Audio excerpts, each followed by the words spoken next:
Good afternoon, everybody. Welcome to Right Side Broadcasting Network. I am your guest host for the day.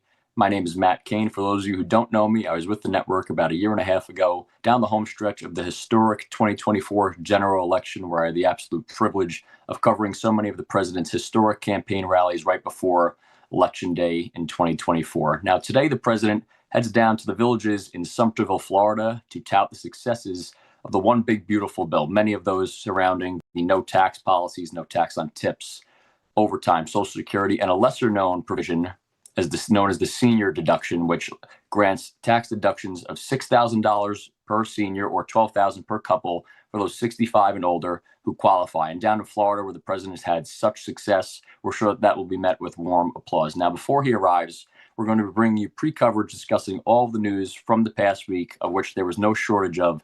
There never is when covering this president and this administration. The Supreme Court struck down racial gerrymandering this week, which struck down states' ability to draw congressional maps based primarily on race and ethnicity. The President and Pope Leo have also made a concerted effort to downplay any alleged feud that they've had with one another, claiming that they are not fighting, but we'll certainly go into the merits of what they have disagreed on because they're certainly worth discussing. On the issue of faith, Congressman Brandon Gill grilled a pro-abortion advocate on Capitol Hill this week, and the testimony was nothing short of spectacular. He really did a great job of really discussing the barbaric practice that is abortion, so we'll certainly be sure to show you that for those of you who have not seen it. There was also a historic state visit from the King and Queen of the UK, Queen Camilla, and King Charles, who was recently revealed to be, much to the dismay of the No Kings protesters, a distant cousin of our 45th and 47th president, President Trump. So we'll certainly talk you through some of those things as well. And this occurs all while the president continues the beautification and celebration and promotion of Washington, D.C. through his renovations of the White House, the improving of some of the other landmarks, and using the space really to promote American exceptionalism.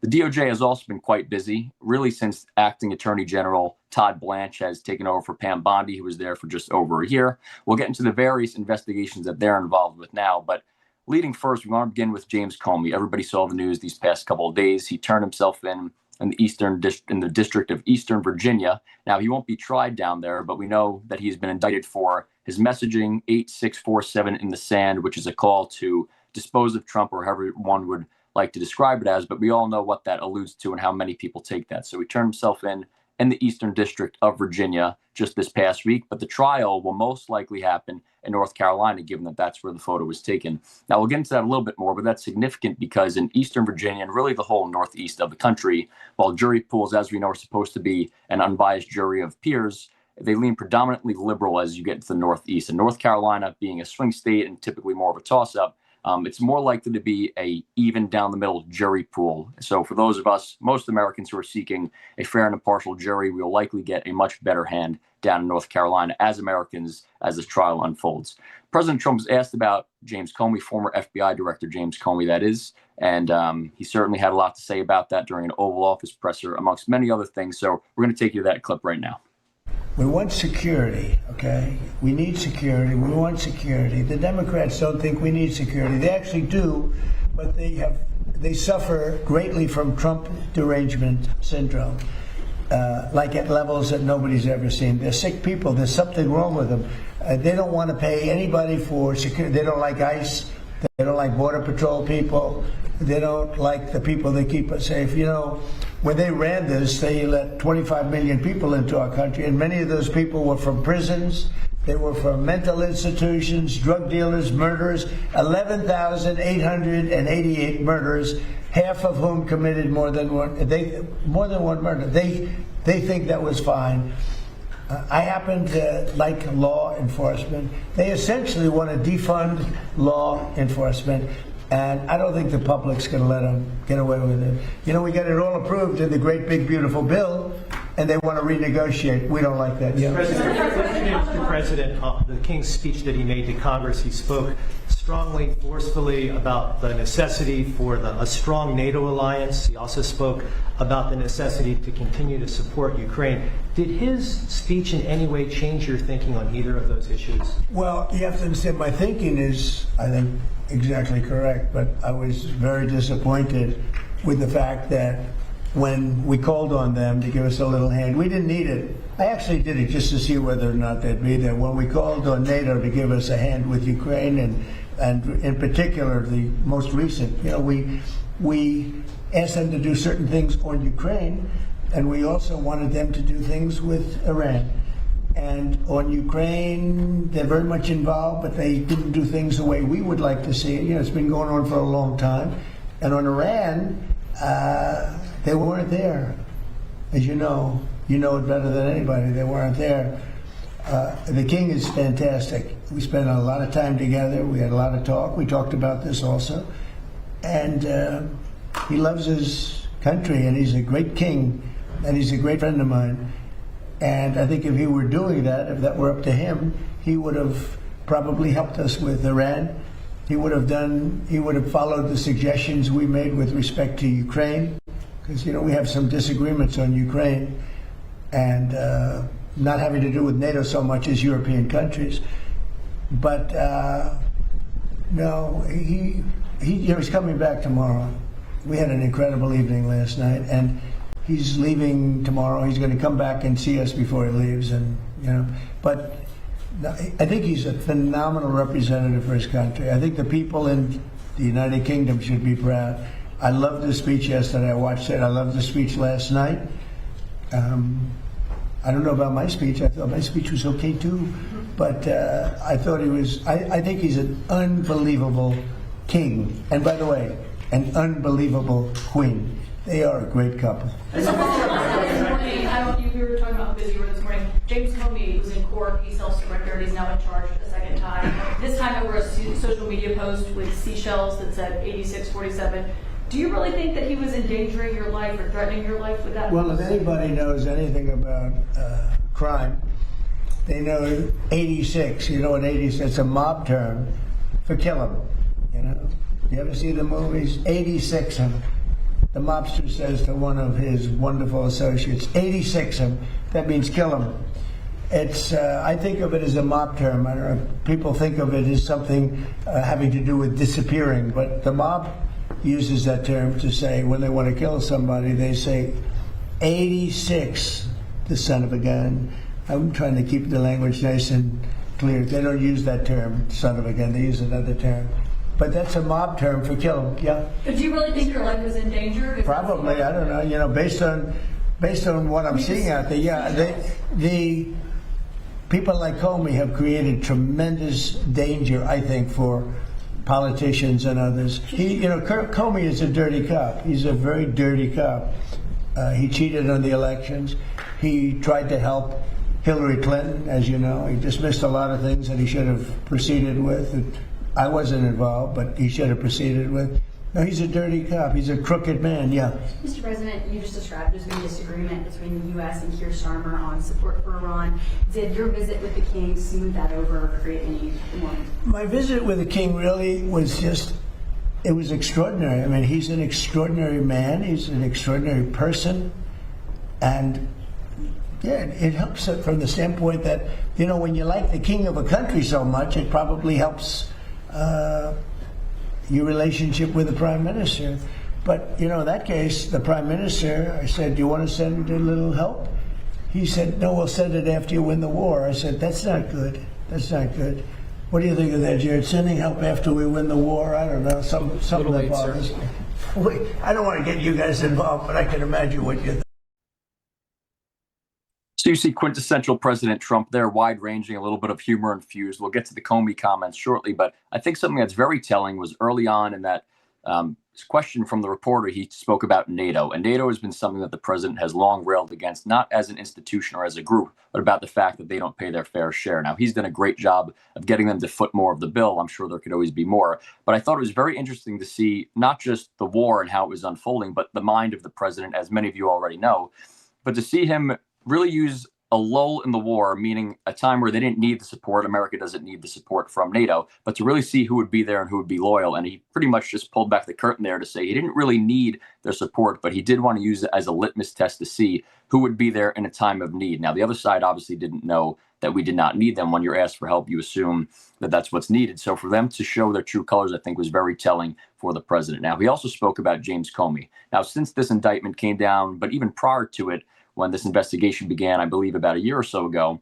James Comey, unsurprisingly, like many others throughout the last 10 years of Trump and anti-Trump politics, they're committed to the game right now. So regardless of what evidence comes out, it seems as though everybody who opposes Trump plans on going down with the ship, or maybe they don't see their ship going down. They assume that they're going to be let off the hook or not held accountable. But you could see that Comey is obviously putting up a defiant front, and he's going to fight it all the way through. But I think he's going to have some trouble with that. Now, we could leave some of the speculation to legal experts, but just generally speaking in layman's terms for most Americans, like all of us are, it doesn't really seem sensible that a former director of the FBI, a agency that's tasked with fighting crime, would be oblivious to something as widely known as 86ing something, disposing of something, as the president mentioned there, almost a mob term going back many decades. So for him to try to use that as plausible deniability is one thing, but to potentially present that in a court of law to prove his innocence, it might be a tall task for him, again, especially considering it's going to be in a place most likely where there's a much more even jury pool. So I believe Comey has his work cut out for him there. But as Americans, as always, I think it's always important to pray about everything that's going on. So it's important to pray that justice will be served, God's will be done, and we see how it plays out. But also not only praying for that, but continuing to pray for the protection of the president. Obviously, what this calls for, whether Comey's going to admit this or not, he won't.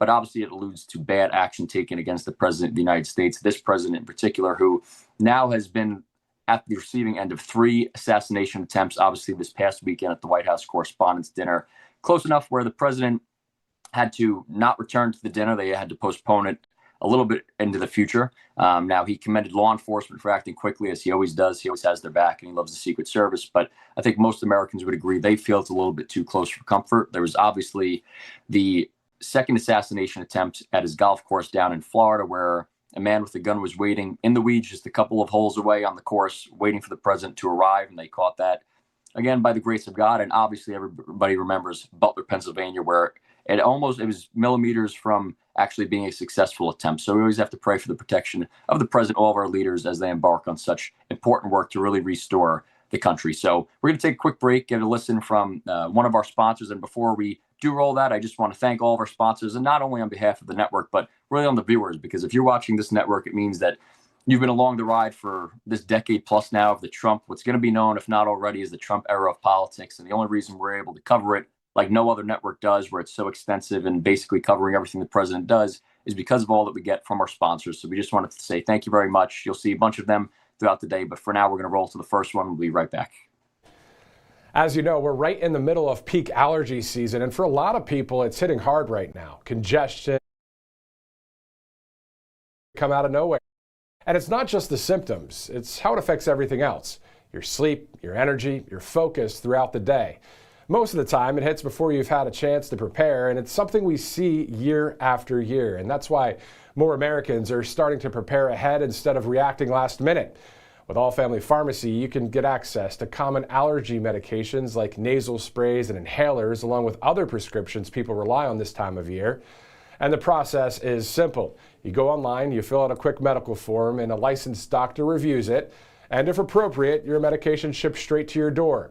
No extra steps, no running around, just a simpler way to handle allergy season and have what you need on hand. Visit allfamilypharmacy.com/RSBN and use that RSBN 10 promo code at checkout so you can save that 10%. This also brought to you by Birch Gold Group. When there are supply constraints on commodities, prices surge. You saw it with fuel prices when the Strait of Hormuz was blockaded. And you know what else is a limited commodity? Gold. They mine it out of the ground, and when it's gone, it's gone. Governments can't just print more of it, and that's why everyone from central banks to savvy savers are diversifying with gold. If you've been thinking about it for years but have still never moved some of your savings into physical gold, Birch Gold Group is who we trust here at RSBN to help you. Now through May 29th, Birch Gold is giving a first-time gold buyer a rebate of up to $10,000 on qualifying purchases. For details and a free information kit on diversifying into gold, just text Trump to that number you see right there on your screen, 989898. Birch Gold can help you also convert an existing an IRA or 401k into a tax-sheltered IRA in physical gold. Again, text that word Trump to the number you see on your screen, 989898, to see if you qualify for a first-time gold buyer rebate of up to $10,000. $100,000. Again, text Trump to 989898 today.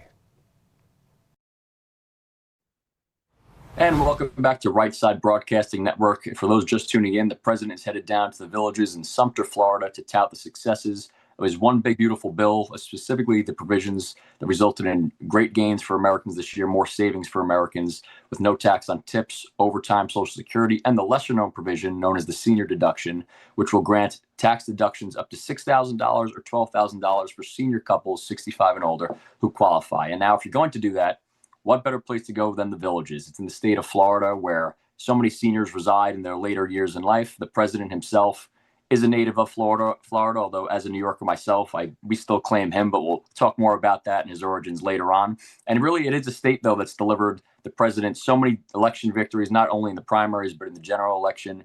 And it's really become a state that has gone solidly red. They love the president. He loves them because in 2016, if you remember, that was one of those states throughout the election season in 2016 that people said was going to be a swing state. So at that time, it was still viewed as such, even though the president won it quite comfortably his first time against Hillary Clinton. But since then, it's really become solidly red. Joe Biden didn't make much of a play there in 2020. And in 2024, aside from some suspect polling that tried to create the idea that Trump was struggling in Florida, it has now become a solidly red state. In fact, solidly more red based on the voter percentages than certain long-term blue holds, such as New Jersey or Virginia even. So in a relatively short period of time, the Trump era of politics, Florida has really turned itself into a Republican stronghold. And that's thanks in unison to the president and the relationship he has with the voters in Florida that always turn out for him. And even in gubernatorial elections, you see Ron DeSantis has won comfortably in his second term and relatively unsurprisingly in his first term. It wasn't until the president endorsed him that it really solidified his victory. But since then, Florida has gone strongly red. And I guess we could also thank a little bit the radical leftist policies in places like California and New York that have led people to flee those states and go down to Florida, which has helped the demographics a little bit. But ultimately, it's about the policy. The people down there have certainly warmed to it and really embraced it. And Florida is no doubt Trump country. Now, you may have seen a few weeks back, speaking, keeping in terms of the refunds and the savings that Americans have made on overtime specifically, a DoorDashing grandmother made a surprise McDonald's delivery right outside to the Oval Office. She walked right up to the door. Undoubtedly the first time in American history a DoorDash delivery occurred in the Oval Office. And who opened other than President Trump? And upon speaking, the president also gave her a generous looking tip that certainly will not be taxed. And she revealed to the president that she saved over $11,000 this year thanks to his policies. So for those of you that haven't seen it, I'd like to roll that clip for you and we'll talk about it in a little bit.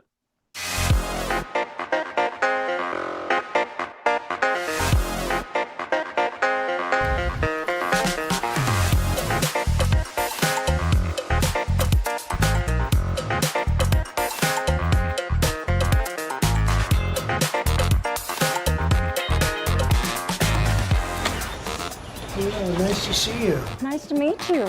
I have your DoorDash order for you, Mr. President. Oh, that's very nice. Look at this. The reason for this is the fact that I heard you picked up an extra $11,000 because the tax bill was so big. The refund was the biggest you've ever had. Is that a correct statement? Yeah, I saved over $11,000. It's really, we call it the Great Big Beautiful Bill. We should call it the Great Big Beautiful Tax Cut Bill because it's tremendous amounts of money. And are the White House good tippers? Do you know? Wait. Potentially. Yes, very. And I especially want to thank you for being here. Well, I want to thank you for the no tax on tips. It has helped my family out immensely, and I definitely appreciate it. Thank you.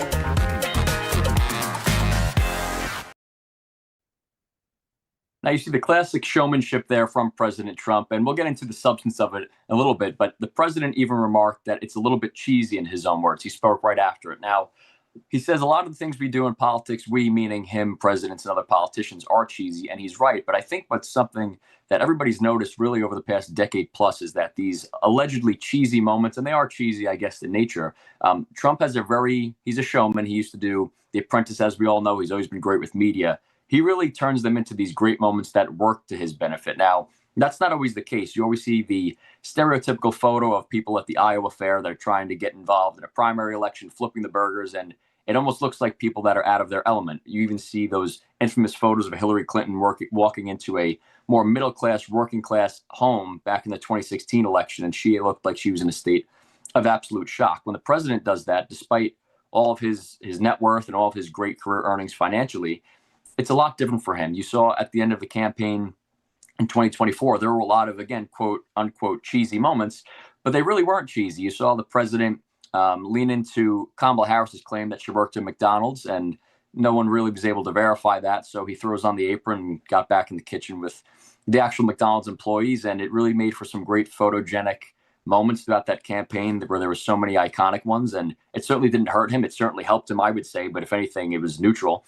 And then you also saw just days before the general election, Joe Biden, as eloquently as he always does, labeled a lot of the president's supporters as garbage. So on very short notice, the president rented out a garbage truck with the name Trump and the campaign flag emblazoned on the side of it, and he mounted into it. And for the next maybe about 10 feet or so, though he says Secret Service was not thrilled with it, drove for about 10 feet and came down in garbage man attire. And as soon as the rally started, he tells an infamous story while he's on that stage that he wanted to take it off. He said there was no way he was going to go out there with it. But some of his campaign staffers informed him that it actually made him look slimmer. So that convinced him to keep it on. And he gave a big speech in the state of Wisconsin. And he's standing up there with Green Bay Packers great Brett Favre sitting right there. And he's dressed in garbage man attire. So all those things become more organic and heartwarming when the president does it. And some other people, of course, have had some good campaign ads and little moments that make them look a little bit more relatable to people. But it seems that the president, despite how really in terms of finances, he's not in the same class as really anybody in this country, he really connects better with them. And I think it's because it's not so much about money. It's about love of country. And that's really what he bonds over. People in this country that vote are not necessarily always looking at the net worth, even though that's a lot of the perception. It's really about seeing a candidate who's going to go to bat for them and fight for them, who loves this country. And there's no doubt that President Trump is the greatest cheerleader we ever had. Even in 2012 or 2008, I should say, President Trump was never a big fan of who he dubs Barack Hussein Obama. But he always said the one thing he thought Barack could do well as a younger person would be a great cheerleader for the country. And he said he actually became a negative force. And I'm not sure if that inspired the president to take the role as cheerleader more than he would have. But the president has been such a great cheerleader for the United States of America in his capacity as president. And I think you see that as more time goes on. He really loves this country. And you see that even with the promotion of Washington, D.C., that area, the capital, with all the beautification he's doing to it, which we'll get more into later, but even using the space, it's the home of the greatest country in the world. And he's inviting everybody to take in these events, America 250, what he's doing to all of the reflector pools and the fountains, and even what he's doing to the White House. And then you're seeing the IndyCar races that will be taking place there in August. And of course, what he's doing with the fight at the White House now, just over a month away. So the president really embraces that, and he lifts the spirit of America and promotes it. Really, that taps into his background as a promoter. He used to promote the Trump brand, the Trump business. Well, now he's doing it with America. And it's something that's honestly never been done from the office of the president. And it's not an easy thing to do. That's not necessarily a knock on past presidents, but it's such a blessing that we have a president who's capable of doing those things. And it really creates this era. The golden age of America can really only be possible with someone promoting it as well as the president has. So it's been a real treat, I think, for this period of time for Americans. And I think in addition to all these, again, quote unquote, cheesy things, there was a lot of truth and things of substance behind bits like we just saw with the DoorDash delivery driver, because the president continues to prove he's doing everything he can to keep more money in the pockets of Americans. You saw what he did with the no tax on tips, and he's really committed to making that the case for so many Americans throughout the nation. He's speaking about today, which we've all heard about, all those no tax on tips policies, but there's also the Trump savings accounts that were just implemented for parents of newborn children, where the government will match $1,000. And if that is all that anybody does for the next 18 years, that child will likely have $18,000 saved up. If you choose to match, it could be hundreds of thousands of dollars until they're 18. And if you continue to match it until they're in their late 20s, it could even be in excess of $1 million. These are initiatives the president is taking so that young people can have a much better chance to even start a business or get out of school and be able to pay off debt. This is the way he's thinking. And even in ways maybe he would have liked to in his first term, but didn't have the time to, given all of the prosecutions. But he really has an eye on how to make America more affordable for everybody. While at the same time, he's mentioned he doesn't want to plunge the housing market just so young people can afford it, because that's the nest egg for a lot of seniors. So he's trying to really make it affordable for everybody in their own unique way. He's also done a lot for other groups of people to make sure that they could have an affordable America. signed an executive order this week for retirement accounts for those that don't have that through their employer, who don't have their own individual Roth IRA or a 401k match from an employer, or some of the benefits that government employees offer. So he's also obviously implemented most favored nation status, which brings drug prices down to the cheapest anywhere in the world. America was not partaking in that for a very long time. In fact, Americans were being ripped off as a result. And that's something he cares about. For somebody who really doesn't have to do any of those things, he could have, again, never entered politics, and his family's more than taken care of financially. He built such a great company, and he's given them a purpose to run that. And obviously money is not an issue. No one could really fault somebody who, at that stage of life in his late 60s when he first ran, just enjoying the fruits of his labor and making sure his family is taken care of. And instead, he continues to work to deliver a more affordable America for everybody in any way he possibly can, and a much more safer America as well. So it's commendable that the president does that. And one of the other ways that he's attempted, and he's hinted at this slightly, but that remains to be seen, even the elimination of the federal income tax for certain groups of people based on income, based on his tariff policies. If these tariff policies can remain and be implemented effectively as him and Secretary Bessent and Howard Lutnick envision them being carried out, that could potentially eliminate the federal income tax for people as well down the line, which would really be an incredible development for the United States of America after over 100 years of us paying that regularly. So a lot of work being done financially by the president, not surprising, but he's really trying to deliver for all Americans. And I think it's pretty important that we have a president who does that. So very commendable. And again, the president will be down in the Villages, Sumter, Florida, in just about a half hour or so. Until then, we're going to take a quick break, and we'll be right back with you. And let's go to one of our great sponsors, Cove Pure. Of course, you've heard us talk about Cove Pure before. And if the water scares in Flint, Michigan and East Palestine, Ohio weren't enough to get you to make the switch, well, this might. More than 176 million Americans are drinking tap water with PFAs in it. They're man-made chemicals used in food packaging, nonstick cookware, and firefighting foam. Scientists call them forever chemicals because once they're in your body, they stay there. They don't break down, and they're linked to hormone disruption, immune damage, and increased cancer risk. But here's the part that should make you and yours upset, because the EPA set legal limits for PFAs in drinking water back in 2024, but the water systems out there have until 2031 to comply. That's 5 whole years from now, of course, and until that deadline arrives, the utility can be operating above the legal limit right now and isn't required to notify you. So you're just drinking that water. That's why every single household needs Cove Pure. The government knows these chemicals are harmful enough to regulate. They're just not making anyone act on it quite yet, which means if you want clean, healthy water, you're going to have to do it yourself. Now, Cove Pure was engineered exactly for this. Unlike the normal pitcher filters that you see at the store, their Clearwave reverse osmosis technology is certified to remove up to 99.9% of contaminants. So those PFAs, heavy metals, fluoride, pharmaceuticals, all filtering particles hundreds of thousands of times smaller than a single human hair. And the best part about Cove Pure is they just make it so easy. It sits right on your countertop. You don't have to drill any holes or call someone in to install it. You just plug it in, and you can even get whatever temperature water you want, hot, cold, or warm, with the tap of a button. So don't wait till 2031. Take control of your water quality right now. Head to covepure.com/RSBN. And because you're a viewer of this broadcast, you'll get $250 off right now. Go to covepure.com/RSBN. And let's go to one of our other great sponsors, Kalshi.com/RSBN. Of course, there's 3 ways to get to Kalshi. You can download the Kalshi app. You can go to Kalshi.com/RSBN, or the QR code that you see there on your screen. 3 ways to get to this great sponsor, great industry as well that this company's in, as there are more than 1 million people on Kalshi.com.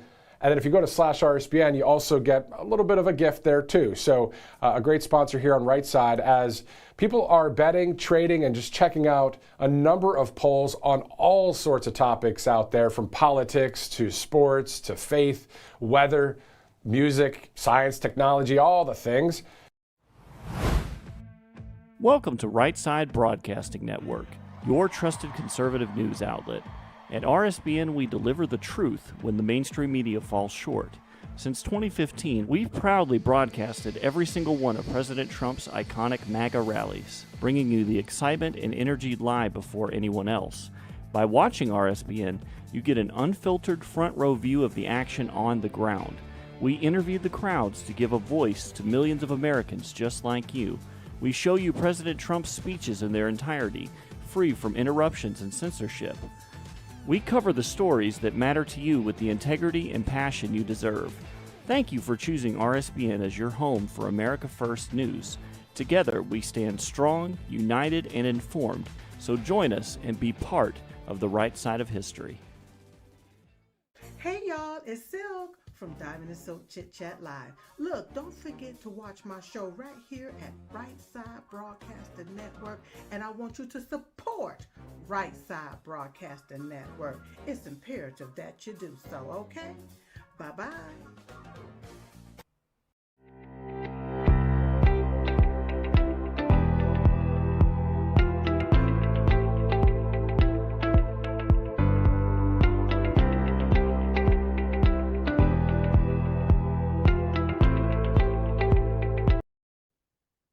And welcome back to Right Side Broadcasting Network as we rate President Trump's remarks down in the Villages in Sumterville, Florida.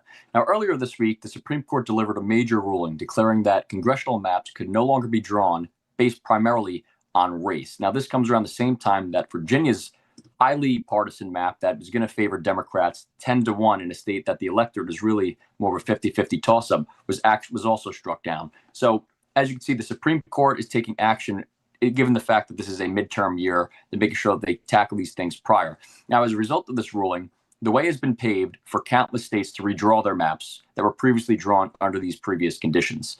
So Republican states, for example, have already lined up and submitted or considered submitting new maps drawn. You see states such as Florida, Tennessee, Texas, Alabama, Louisiana. I believe there are many others that are either in the process of doing so or considering it. I think Florida is pretty well ahead. I believe it was already delivered to Governor Ron DeSantis' desk to sign into law, which would be a net swing of about 4 votes for the Republican Party as opposed to a 20-8 split in that state. And there's still much work to be done in terms of the midterms. The campaign has only just begun, really today, for all intents and purposes. This is one of the first big midterm events the president will deliver. So campaigning still must be done, and redraws, we're not sure exactly how they will play out. But this will certainly benefit Republicans more than it will Democrats as it currently stands. And that could lead to a truly historic election. Here's why.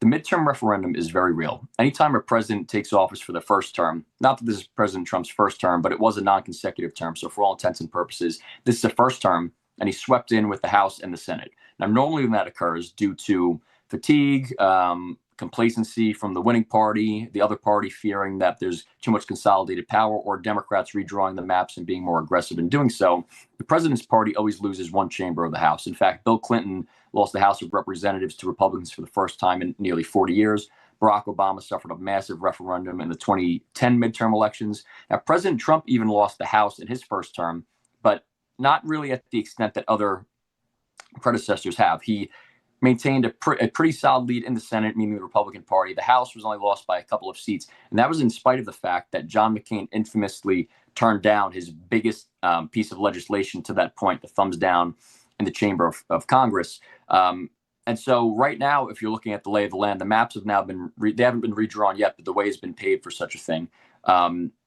The president's had so much success at this point. For him to still be as popular as he is, he's at an all-time high in terms of popularity, combined with the successes of the One Big Beautiful Bill, his overcoming of weaponization and lawfare, and even assassination attempts that's really had people rally around him throughout this whole period of time. He's probably in better position than any incumbent with both chambers, than any modern incumbent in a very long time.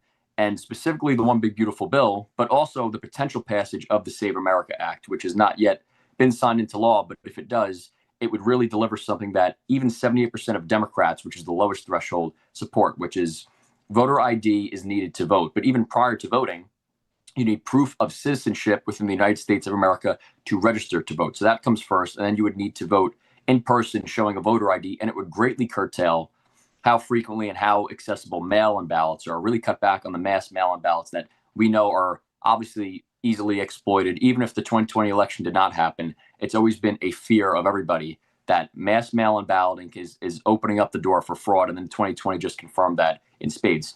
So if this bill were to pass, that would also be a major positive for the president. But he's really done such a great job in all areas. He works all the time, and people see that he has a tireless energy about him. And even I think someone like Caitlin Collins recently said, again, no fan of the president, a CNN correspondent, She was up on a podcast and stated she heard from a source traveling with the president on Air Force One that he does not sleep. And even on some of these international trips where reporters are normally taking that brief period of time to sleep, they get woken up because the president wants to discuss things with them. So it's pretty remarkable the energy he has and the speed at which he moves can really deliver victories for Republicans. And now with all these Supreme Court decisions and the potential for Republicans to draw these maps, and you can certainly see the constituents of these states are putting the pressure on Republican leadership to do that because it's really long past time. Democrats have always really slanted the maps to benefit them, either retain complete majorities or cut into a Republican administration's majorities. And now the president and the Republican Party really has the cards right now to really take advantage of this opportunity, and they think they will. Now, of course, a lot can occur before then to sway voter sentiment one way or the other, but the stage is set to benefit the incumbent, for the first time in a long time, even in a way that Joe Biden didn't have. Obviously, the Democrats always seem to benefit a little bit more with the way things go, but Joe Biden, despite all of the election manipulation that we've seen and the exploitation of illegal immigrants and mail-in ballots and voter fraud, Democrats, in 2022 were not able to retain the House of Representatives. And Joe Biden lost that, and that helped a little bit in terms of stopping Joe Biden's agenda throughout the end of the term. So the president now, it's in reverse. I think he has a very good opportunity to retain both chambers of Congress. And I think if some of these maps are redrawn, that would certainly go a long way into doing so. So we're going to take another quick break, give you a message from our sponsors, and we'll be right back. And let's go to one of our great sponsors, mypillow.com/RSBN. Always a number of great quality products on mypillow.com/RSBN. You can save up to 80% as well. So the slippers, the slides, the pillows, the sheets, all sorts of great products there. And of course, the great Mike Lindell running for governor in Minnesota, running this great company along with others out there. So mypillow.com/RSBN. And speaking of Right Side Broadcasting Network, if you'd like to donate to Right Side, all you have to do is go to rsbnetwork.com/donate. Now, specifically, if you'd like to send us a check, you can do so. And I'll give you that address right here, 1550 Opelika Road, Suite 6, Box 344, Auburn, Alabama, 36830. A number of donors over the years still send checks to us at that P.O. box. So once again, 1550 Opelika Road, Suite 6, Box 344, Auburn, Alabama, 36830. Thanks so much for supporting Right Side Broadcasting Network. And welcome back to Right Side Broadcasting Network as we await the President Trump, that is, to deliver remarks down in the Villages in Sumterville, Florida. Now, he's set to speak at 3 o'clock p.m. Eastern Time. We'll give you any updates we have on his exact arrival time as he gets closer. We believe he left pretty much on time, so we'll keep you updated, but looking like he's scheduled to start around 3 o'clock p.m. or so, for those just tuning in. Now, Pope Leo and President Trump have both made a concerted effort of late to downplay any alleged feud. In fact, they've both explicitly said that there is none. The Pope stated he does not want to debate President Trump, and the president stated that he wants the Pope to speak his mind, though he does have the right to disagree with him. And that is true. And the claim that popes and presidents should stay out of politics and religion respectively is false.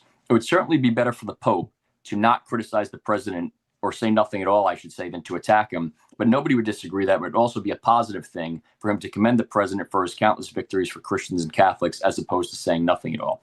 So the president, of course, and his end, in terms of speaking about religion, nobody would argue that it's very positive when he speaks about God or Jesus Christ. So that claim that sometimes permeates when people get a little confused or concerned about an alleged feud between the president and the Pope, it's not necessarily true in substance. The dialogue is not what causes issues, but rather the substance of the dialogue. And unfortunately, the president, I say this as a Catholic, the president is very well versed in having disagreements with the popes. It's very respectful. I will say the one thing the president has done very well, and I love when he spars aggressively with political opponents, Democrats, or even Republicans for that matter. But it seems like when it comes to the Pope, the Holy Father, it's never really personal jabs at the Pope. He sticks to what is important, the substance of what they're disagreeing on. He always goes out of his way to say he has respect for the Pope, and he does. And I think that relationship can be mended much better than it even was with Pope Francis if Pope Leo and President Trump ever meet.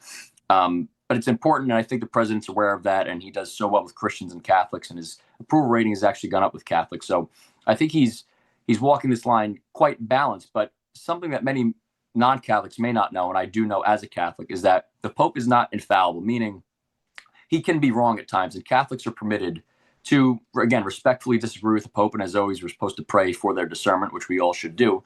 And I think a lot of, not necessarily different religions in terms of Jewish Americans or Muslim Americans or whoever, but non-Catholic Christians, I think sometimes fall under the false impression. And again, I just get this from speaking with people. There's no data on this, but I think they're under the impression that Catholics believe or agree or have to agree with everything the Pope says, and that's not true.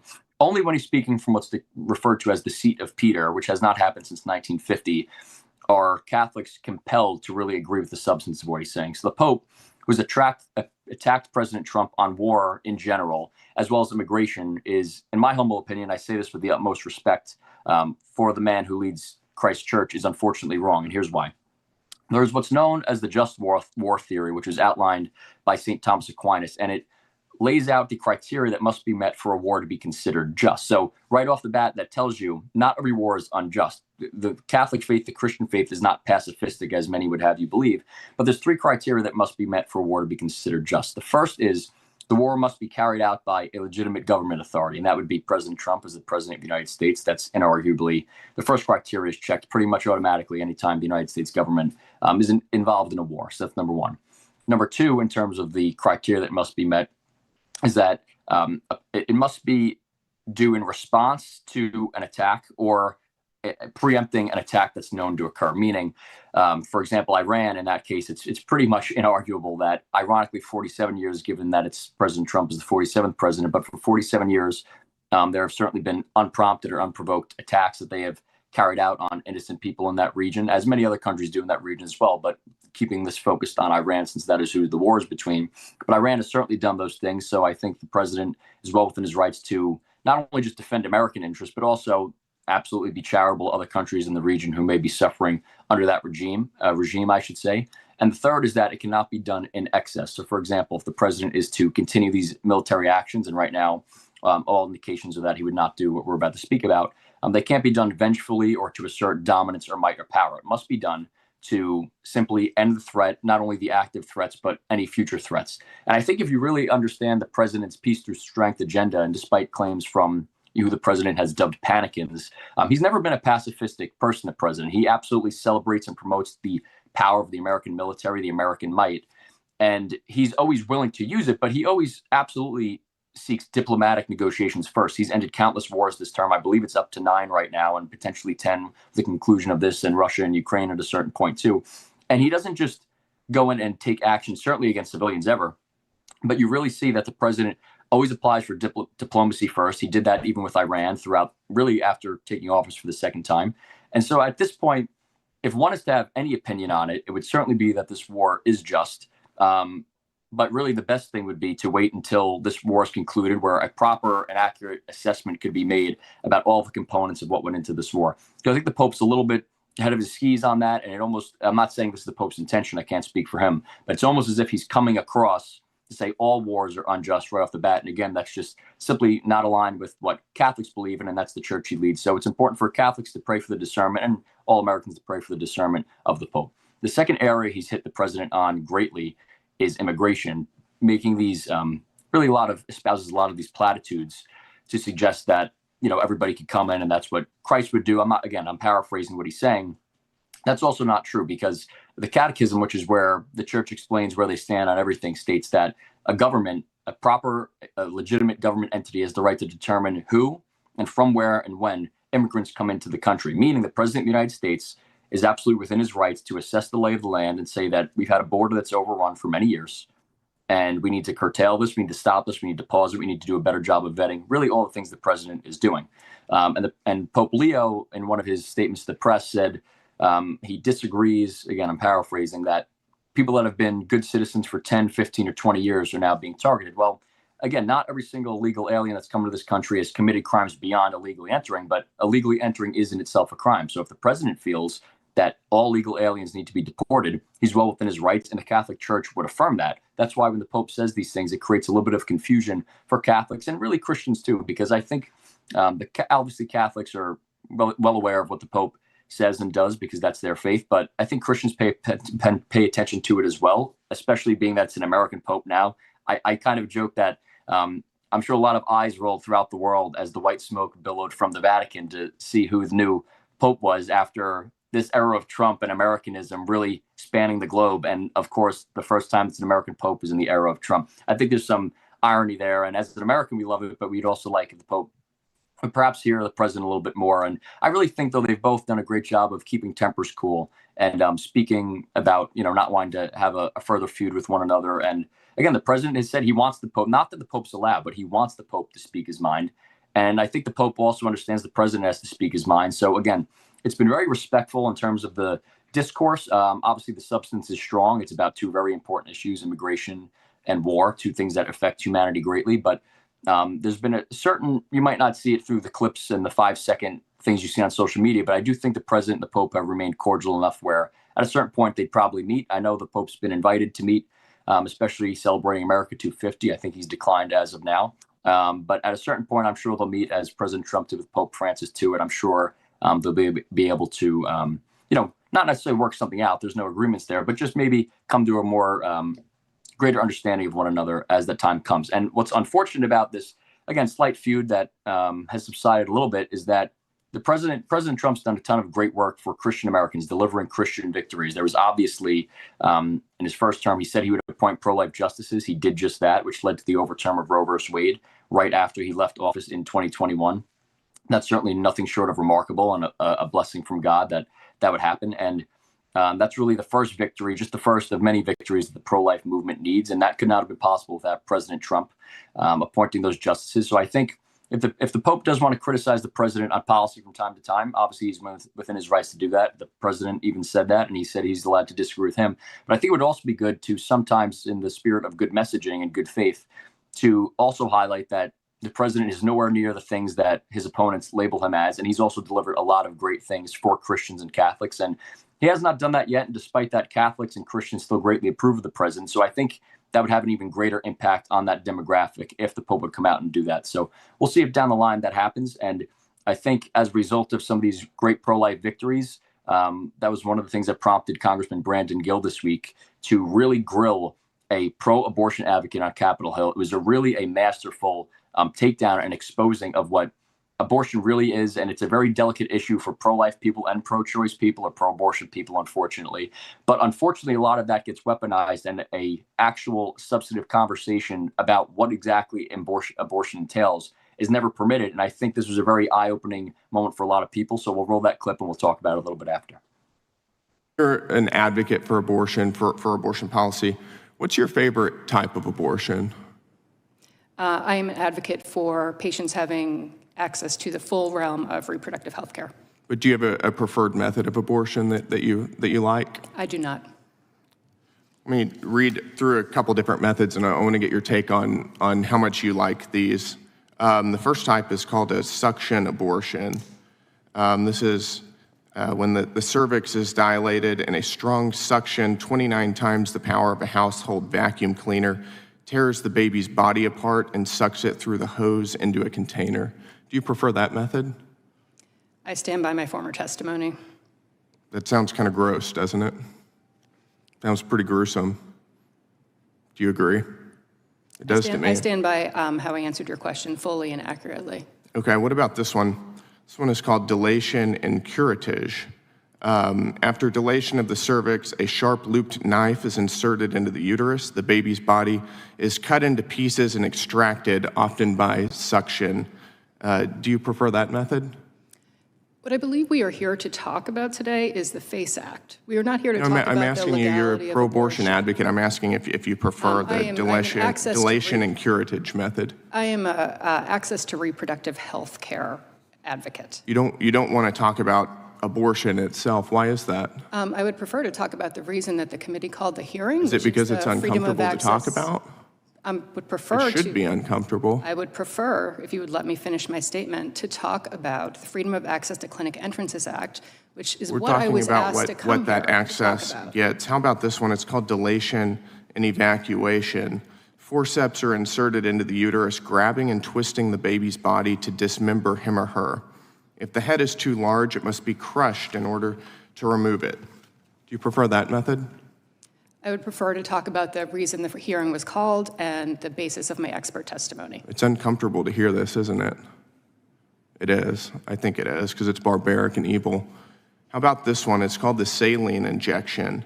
It's when a 20% salt solution is injected through the mother's abdomen into the baby's amniotic fluid. The baby's skin is burned off. The baby ingests the solution and dies of salt poisoning, dehydration, and hemorrhaging of the brain. Do you prefer that method? I would prefer to talk about the subject of the hearing. This is the subject of the hearing. This is about protests outside of abortion clinics. I'm asking you about abortion. I stand by my prior testimony. Okay. I wouldn't want to talk about this either if I were you, because it is barbaric and evil. So it's unfortunate how great of a takedown that was from Congressman Gill, because it's unfortunate that these things actually happen throughout America every day. Now, only because of the overturn of Roe v. Wade are conservatives, and it's not really about conservatives, but people who respect the dignity of life now have a platform to even fight back against this barbaric practice. But I would say most Americans have never even heard testimony such as what you just heard there, because it's always hidden behind women's rights and claiming anybody who is opposed to abortion, which many more people would be if they knew about what Congressman Gill just said.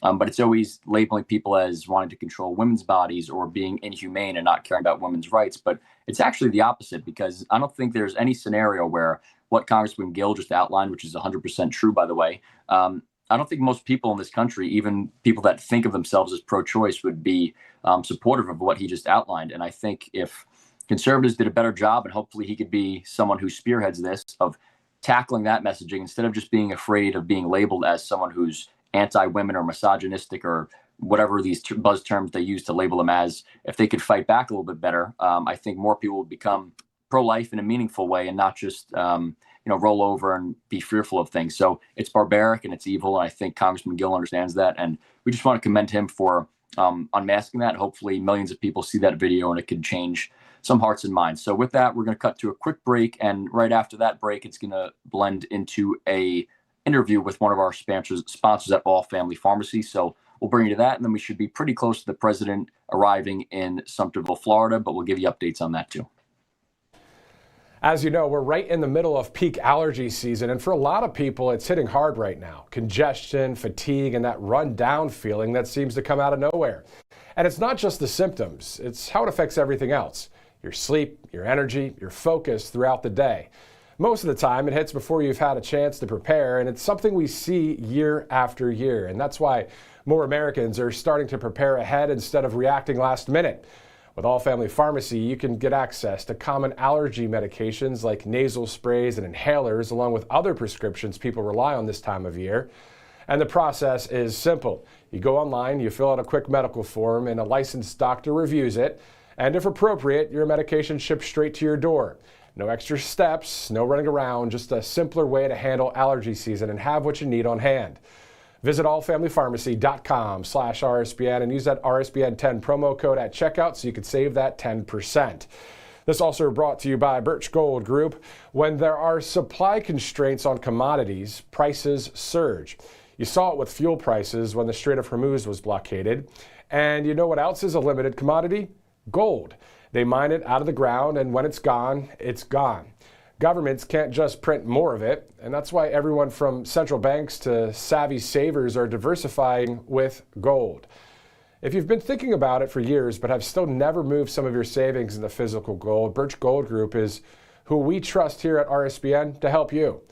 Now through May 29th, Birch Gold is giving a first-time gold buyer a rebate of up to $10,000 on qualifying purchases. For details and a free information kit on diversifying into gold, just text Trump to that number you see right there on your screen, 989898. Birch Gold can help you also convert an existing an IRA or 401k into a tax-sheltered IRA in physical gold. Again, text that word Trump to the number you see on your screen, 989898, to see if you qualify for a first-time gold buyer rebate of up to $10,000. Again, text Trump to 989898 today. We know that the owner of All Family Pharmacy is Michael Kunzler. Thanks so much for joining us, Michael. Thanks for having me. Definitely. Let's talk about the FDA. I know recently they moved to shut down this compounded semaglutide, the Ozempic, Wegovy alternatives, just as millions of Americans were actually finally accessing the affordable GLP-1s. So the question is, since that is a peptide, can you tell us exactly what a peptide is, and are these things safe? Yeah, peptides are naturally derived amino acids. Our body makes them. They're signals that, remind our body to do a specific function. In the realm of semaglutide, it tells your body to produce some insulin. It also tells your brain that your stomach is full. It basically delays the gastric bypass, which is telling you that you basically just ate. That's the appetite suppressant, and then the insulin production, so that your body's able to break down certain foods properly, and it's not stored as fat, and that's why it's becoming one of the most popular weight loss drugs. Unfortunately, semaglutide is kind of in the past now. Tirzepatide took over, and the newest is retatrutide, but the FDA has decided to shut down any ability for any pharmacy like ourselves and all the big chains out there that are doing the compounding of these GLP-1s. In an affordable way. They've shut us down because they want the drug manufacturer basically to make all the money and charge $1,000 a month, where a pharmacy like us can charge $200 to $300 a month for a safe and effective medication that is equally the same as the tirzepatides of the world and the semaglutides. So it's a money thing once again here. So is that the answer to the question of why did the FDA ban them in the first place? Oh, yeah, they banned it because they call it a patent.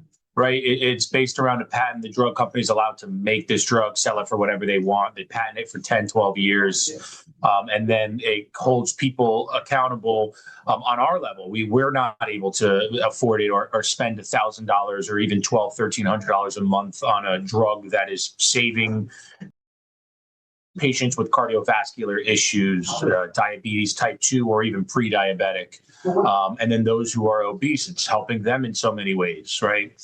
So they're basically hurting the public figures, the American public, excuse me, in a way that you're allowing the drug manufacturer to just sell it for an egregious amount of money when people like us at the pharmacy level, we can make it for $100, $200, $300 a month. And that's what we've been talking about, you guys being an American independent pharmacy, and you guys really cut through all the extra red tape out there. Let's talk about RFK Jr. What did he say recently that changed some things? RFK Jr. is forcing the FDA's hand on quite a number of things. The first one is the peptides, right? They banned, the Biden administration banned peptides back in 2023 for no rhyme or reason. They didn't give us an answer on why. They just said they're not FDA approved. We're moving them to Schedule 2, which is a ban, which opened up the black market. Normally, you have a hearing about it. It goes to Congress. We vote. We make a decision. And then they ban it or they don't ban it. They just decided to ban it. I mean, whose money's in their pockets? Big Pharma, more likely than not, because why else would you ban a natural derived amino acid that is helping the American public? There's no other rhyme or reason why. So obviously it has to do with Big Pharma and the money that they're using to lobby. They're doing it in the GLP space, which is the weight loss drugs, and they're doing it in the peptide space, which is BP157 and TP500 and all the other different peptides that are out there. So as we're looking ahead to the summer here, we're hearing something's happening in July. What does that mean for regular people? And also, what can someone do right now if they're interested? Yeah, so the FDA has two meetings. One is at the end of July, and then one is middle to end of February. During those meetings, they'll have the compounding pharmacies accreditation committee basically vote on whether they want to remove these, I think it's 12 to 14 out of the 19 peptides to Schedule 1, which allows a pharmacy to compound it. It allows a doctor to prescribe it properly. It's no longer a restricted item, which is where it should be, because then you're going to get the right protocols. Then you're going to get real physicians prescribing these medications in real time. The American public can then trust that the compounding pharmacy is doing it in the right manner, right? Or else they're just going to get sued if they're buying stuff directly from China or wherever around the world. They're not doing their due diligence to make sure it's the proper materials. It's the API is USP certified, right? No heavy metals, no fillers, no fentanyl, no crap in it. It's the real deal medication that's only going to help people. They do it that way. It's the safest way for the American public. Right now, there are hundreds of companies online people are buying it from, and you could tell who's buying it direct from China because of the pricing. right? We were just looking at a couple of different websites from famous influencers on TikTok and Instagram and all that. And they're selling vials for $20, $30, $40. These are injectable medications. They're very expensive. They go through rigorous amounts of testing in all the labs. Theoretically, for it to go over $20 to $30 on the internet, it means that it was bottled in China and shipped here, relabeled, packaged, and then shipped to your house. That's the only way to do it at that price. And so that kind of gives you a little bit of guidance on where you're getting your peptides from, where you're getting your injectables, whatever you're purchasing it online. Unfortunately, I would love for the prices to be that cheap here in America. It's just not that way. And then, so what's the end? Oh, go ahead. What's the end game then? The solution to all of this with All Family Pharmacy, you guys have then the option, don't you? Yeah, so our end game is to build a sterile facility and make these peptides when RFK Jr. releases them, which we believe he will. I think the whole world is already ready for them to release these peptides to help people who need them, right? There are inflammatory peptides that can help people with pain, acute pain. There are different kits that can help people with tissue damage who can recover faster. If you have a surgery, instead of, your ACL is 9 months to 12 months of recovery, we can cut that down into 6 months with some of these peptides. And they're used in safe manners, all right? Athletes are using them now, famous people. Hollywood has direct access to this. Why doesn't the American people? That should just tell you what is going on in the industry. Money controls everything. allfamilypharmacy.com/RSBN. Right now it's RSBN 10 for 10% off. But again, you guys cut through the red tape, and I like how there's no hassle. People could fill out that short medical form. The doctors will review it from there, and then it gets shipped right to their home, no hassle, instead of waiting in lines at pharmacies, right? It's pretty quick stuff, isn't it? Yeah, you go right online, you place an order, or you call us over the phone. We have customer service reps who are ready to intake the information that you have, send that over to a physician to properly prescribe these medications that are safe and effective for you. We have different stuff like ivermectin and mebendazole. Some people are using for parasite cleanses. Some people are using off-label treatment of cancer and some of these other issues, anti-inflammatories. And then you go into methylene blue, the biohacking world, NAD+, glutathione for liver support. And then we have your emergency meds and we have your maintenance drugs. People don't know that you can go on our website and order generic thyroid medications. It's $25 for a 3-month supply. And it's a great opportunity to stock up on drugs just for a little bit of peace of mind at a very low price. Exactly, and just being prepared ahead of time and I do the same thing. I talk about it here at the network. When I talk about All Family Pharmacy, I say, don't wait till the last second, and of course we do. But now we're going to have to start getting ahead of it, and All Family Pharmacy is a great place to do it. Thank you, sir, for joining us. The owner, Michael Kunzler of All Family Pharmacy. Thank you. And welcome back to Right Side Broadcasting Network. I'm Matt Kane, the president. We are now at the top of the hour. He was scheduled to speak at 3 o'clock Eastern time. We'll give you any updates we have about his actual started time. This past week, we saw the state visit where, as we mentioned earlier, the King and Queen of the UK visited the White House, the president, the first lady, and really many other areas of Washington, D.C. And you could see really the beautification we mentioned earlier of Washington, D.C. by the president. It really scratches his real estate itch and his gift there. But on a much more micro level, just within the White House grounds, you were able to see a lot of that on display this week. We saw the usage of the newly renovated Rose Garden to have pavers instead of glass. The president said it was very difficult for the female reporters and female staffers to walk through there, so he replaced it with nice pavers and statues, and prominently displayed in this week's instance, I should say, American and UK flags to show the rollout for the King and the Queen. You also saw for the first time the new walkway from the White House residence to the Oval Office. He ripped up the old cracked pavers and replaced them with black granite, completely funded by the president himself. That will really stand the test of time. And even I think Democrat presidents or Democrats who seek the presidency, who are complaining that he's wrecking the White House, I'm sure they'll be very quiet about it if they ever, God forbid, return to the Oval Office. I'm sure they'll be very happy with the new black granite that the president funded.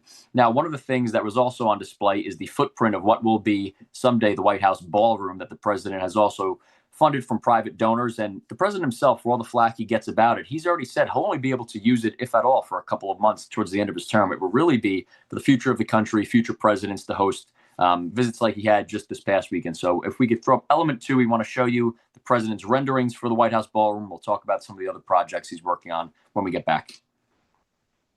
We just got these in from the architects. A lot of people are talking about how beautiful the ballroom is. For 150 years, they've wanted to build a ballroom at the White House. And other presidents have wanted it. When we have dignitaries coming like President Xi of China or anybody else, we have very small rooms. They're not big enough to handle the kind of capacity that you need. And this is the same height as the White House.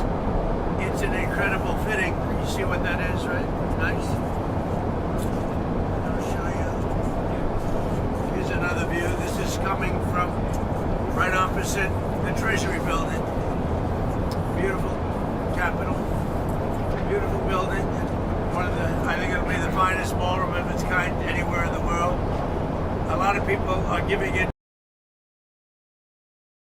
really good reviews. Some are giving it reviews without even seeing the building, because this just came out today. These pictures were just made today. We got rid of, quite a while ago, the stairs on the south side, and it's become really beautiful. But it matches and fits the White House. It's also capable of handling the inauguration. We have all bulletproof glass. We have drone-proof roofs, ceilings. Everything's drone-proof and bulletproof. And unfortunately, we're living in an age where that's a good thing. And this is the view from the Treasury, opposite the Treasury. Let me see another one of them. Here's a view from on the south with the porch, which is a porch, and it's also a fire stair, basically leading down to the grounds. And that porch will be magnificent, looking in between the columns. And they no longer, we took the stairs out that were on the south side and really replaced them with these stairs. So you have an open porch and you have the closed porch under the columns, overlooking the Washington Monument, the Jefferson Memorial, and the Lincoln Memorial/Monument. So that's great.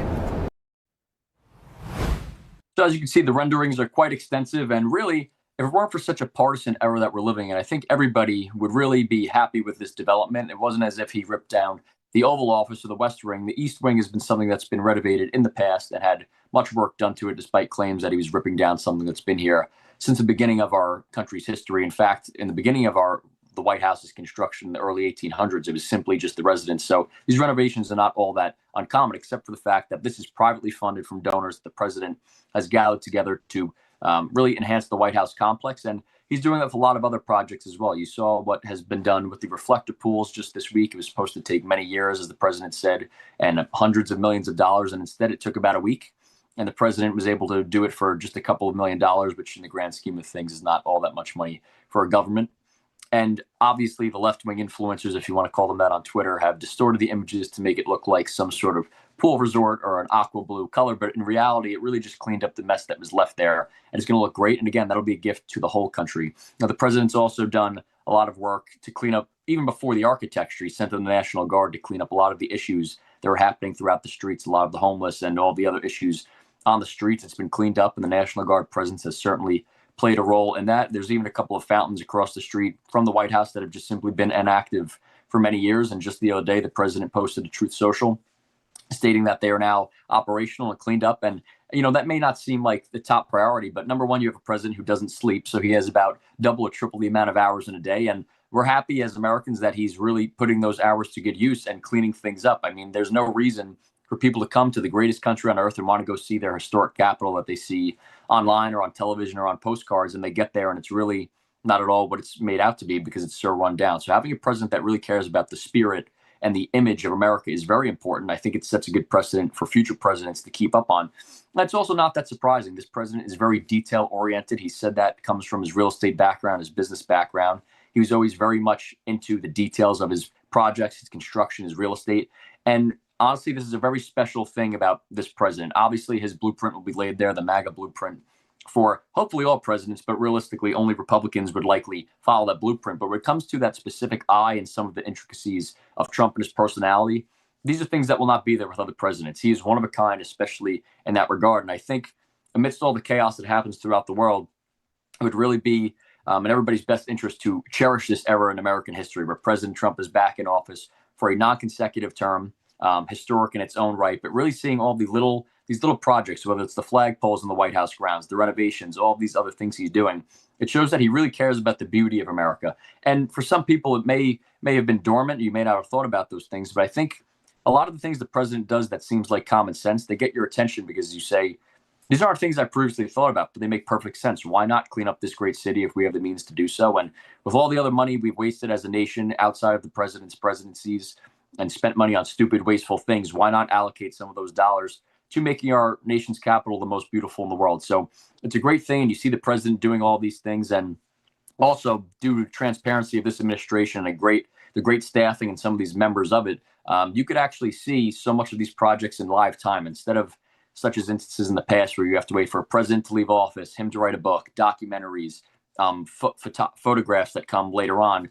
You could simply go for free on social media now to all these White House accounts, specifically the White House Photography Office. Their chief photographer happens to be a friend of mine, Dan Torok. He does an incredible job. You can follow him on Instagram at DTO_ROK. On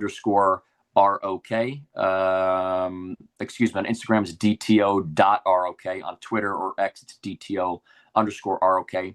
And you could see these iconic, historic images in live time just hours after he takes them, constantly put out there for the American people. So I encourage you to follow him and all these other members of the administration. Of course, Margot Martin has the video side handled where she posts short clips of the president just in these organic settings. In the past, there was nothing wrong with just seeing these official speeches and events that presidents attend, but it's such a different element that's been added to the American presidency in the era of Trump and transparency, because now you really get to see what goes on behind the scenes. So I believe right now you're looking at an aerial shot, by the way, in the Villages, Sumterville, Florida, of the overflow of the crowd. I'm not sure if that's from earlier today or right now, but certainly a good showing, especially this early on in a term. Obviously, the midterms are this year, but they're essentially half a year away now. And for that line to be all the way up the street, as you see, is pretty remarkable on a Friday. Weather's getting warmer. Not that that's ever an issue in Florida, but it's that time of year where people get a little bit busier, and that line is pretty remarkable considering we're so many months out. And again, this is not a general election. Turnout is always just naturally a little bit suppressed compared to a general election, but you can see the president is going to be making really every attempt to bring these voters out en masse. And I think it was in January, the chief of staff, Susie Wiles, who, by the way, we should all pray for her health and safety and recovery as she battles cancer. But she revealed in January that this is going to be very similar to 2024, where the president plans on hitting the campaign trail just as hard as he did for the presidency for the Congress, the House of Representatives and the Senate, because I think the president understands, too, he does it quite a lot through executive order, and nobody should be in despair if obviously we lose one of the chamber's Republicans, that is, because he does so much outside of the box and with his innovative thinking and through executive order. But obviously the Congress is very important, and he's going full bore to try to retain that and just keep all the momentum going from this term. Obviously, if the passage of the Save America Act goes, that would be a second massive piece of legislation in just two years. So that would obviously take a lot of the pressure off to retain houses anyway. But I think the president, not only is it important for turnout, but I think the president really relishes the moment when he's out on the debate stage. You can see that he loves it. Even long before he officially declared any run for the presidency, he would give speeches. Sometimes they would involve political speech, but mostly on success and business and positive thinking. And he loves being up there on the stage. And as a result, people feel that when he's on that stage, the people in the crowd are more engaged as opposed to your run-of-the-mill politician reading a couple of scripted remarks and leaving. There's a very, despite all the protection around the president, and there needs to be more evidently, there's this connection that really feels like they're one and the same in terms of the crowds and the president. So you could see that overlay right there, and people are enthused about Trump. At this point, we're over 10 years in. It's only growing. It can't be manufactured for this long. And I think the people really respect and love the president and understand that. So we're going to take another quick break. We'll get you an update on the president's arrival in just a few minutes. As you know, we're right in the middle of peak allergy season, and for a lot of people, it's hitting hard right now. Congestion, fatigue, and that run-down feeling that seems to come out of nowhere. And it's not just the symptoms, it's how it affects everything else. Your sleep, your energy, your focus throughout the day. Most of the time, it hits before you've had a chance to prepare, and it's something we see year after year. And that's why more Americans are starting to prepare ahead instead of reacting last minute. With All Family Pharmacy, you can get access to common allergy medications like nasal sprays and inhalers, along with other prescriptions people rely on this time of year. And the process is simple. You go online, you fill out a quick medical form, and a licensed doctor reviews it. And if appropriate, your medication ships straight to your door. No extra steps, no running around, just a simpler way to handle allergy season and have what you need on hand. Visit allfamilypharmacy.com/RSBN and use that RSBN 10 promo code at checkout so you can save that 10%. This also brought to you by Birch Gold Group. When there are supply constraints on commodities, prices surge. You saw it with fuel prices when the Strait of Hormuz was blockaded. And you know what else is a limited commodity? Gold. They mine it out of the ground, and when it's gone, it's gone. Governments can't just print more of it, and that's why everyone from central banks to savvy savers are diversifying with gold. If you've been thinking about it for years but have still never moved some of your savings into physical gold, Birch Gold Group is who we trust here at RSBN to help you. Now through May 29th, Birch Gold is giving a first-time gold buyer a rebate of up to $10,000 on qualifying purchases. For details and a free information kit on diversifying into gold, just text Trump to that number you see right there on your screen, 989898. Birch Gold can help you also convert an existing an IRA or 401k into a tax-sheltered IRA in physical gold. Again, text that word Trump to the number you see on your screen, 989898, to see if you qualify for a first-time gold buyer rebate of up to $10,000. Again, text Trump to 989898 today. And welcome back to Right Side Broadcasting Network, not from the Villages, but remotely covering President Trump's remarks in the Villages down in Somerville, Florida. Now, the president will be there shortly. He's making his rounds. We know he is on the ground in Florida somewhere, so it won't be too much longer. Now, we just talked a little bit about the beautification of Washington, D.C. under President Trump. And it's not just the beautification of what exists, but also using that platform to celebrate American greatness and not only welcoming foreigners who visit the nation to take in our nation's capital, but Americans themselves. This country is so vast and so many people don't get a chance to see all of it. And it really feels like in the president's term, especially this one, I'm sure he would have loved to have done this in his first term, but certainly he had those 4 years to collect and really plan out every minor detail of what his second term would look like. You're seeing him utilize Washington, D.C. as much as he possibly can. The IndyCar race coming up in August, and of course, the fight that will take place in the White House just next month now that we're in May. And I think that's also very important for the spirit of America. Now, we spoke about the beautification. We talked about the state visit. The White House just released a consolidated video of what that state visit entailed with the King and Queen of the UK, and we'd like to roll that for you. So if you could, please roll element 4. Long before Americans had a nation or a constitution, we first had a culture, a character, and a creed. This land was settled and forged by men, women, who bore in their souls the blood and noble spirit of the British here on a wild and untamed continent.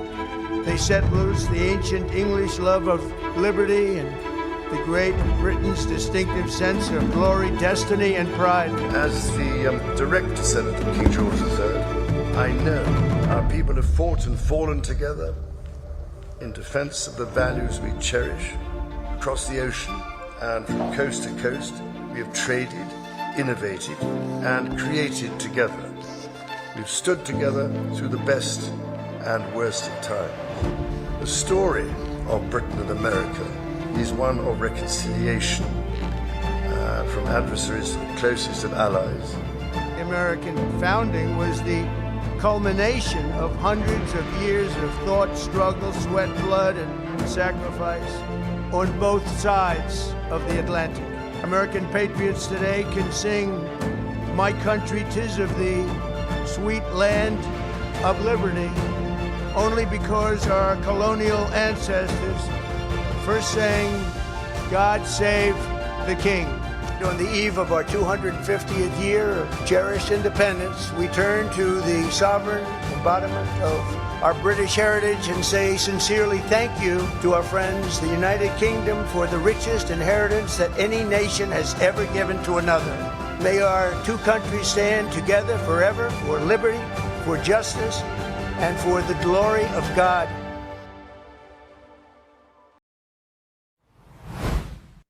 Now, you really can't say enough about what the president has done to really restore American greatness. And there's something to be said for it. Obviously, substance is the most important thing, but I think it all works together when you have a nation that's proud and really physically beautiful in all that it's done, especially in an age where modernization is really taking the life and soul out of architecture and other areas of society.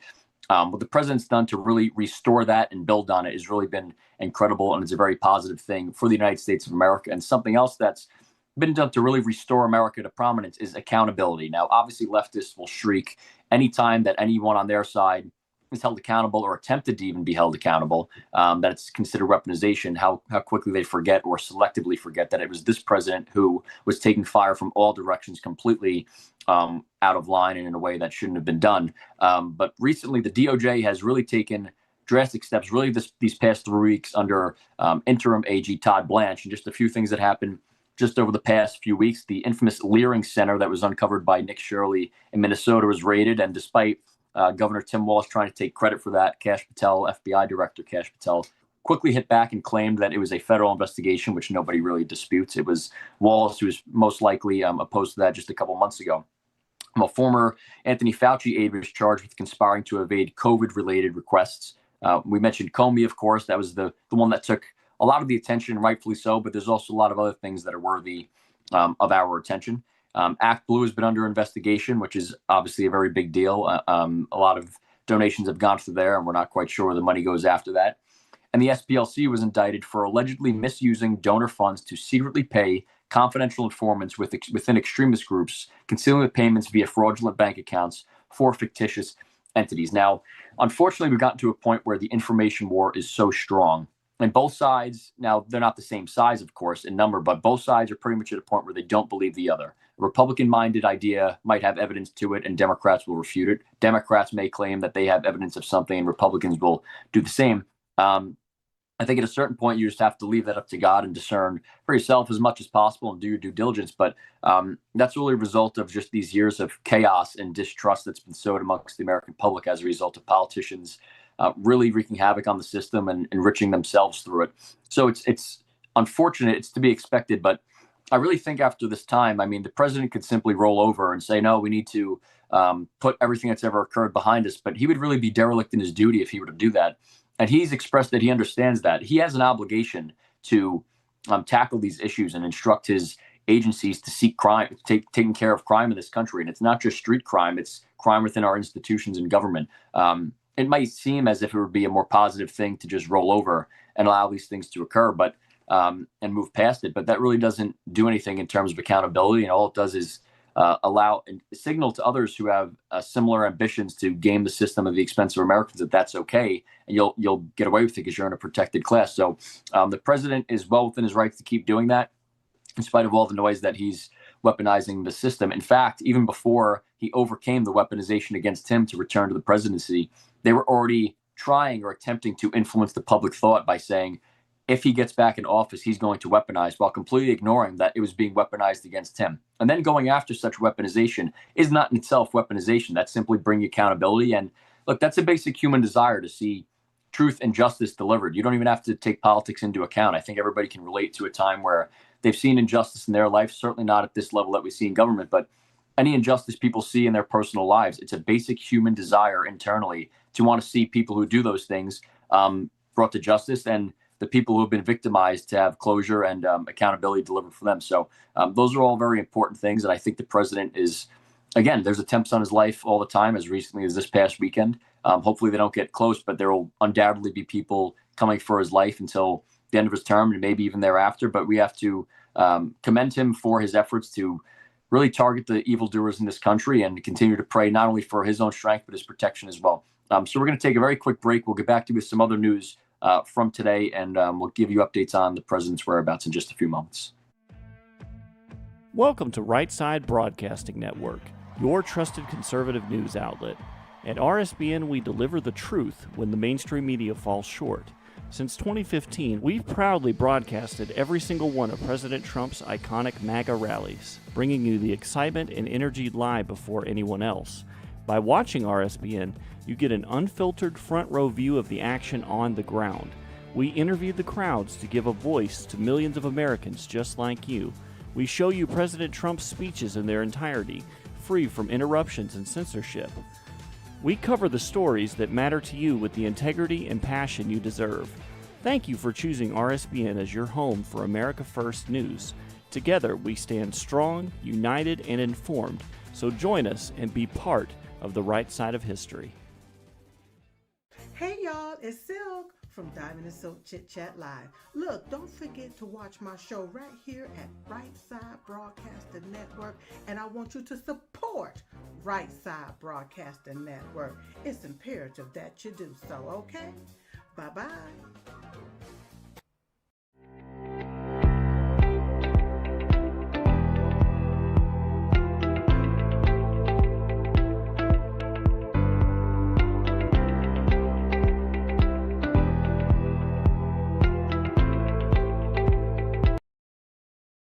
And let's go to one of our great sponsors, Cove Pure. Of course, you've heard us talk about Cove Pure before, and if the water scares in Flint, Michigan and East Palestine, Ohio weren't enough to get you to make the switch, well, this might.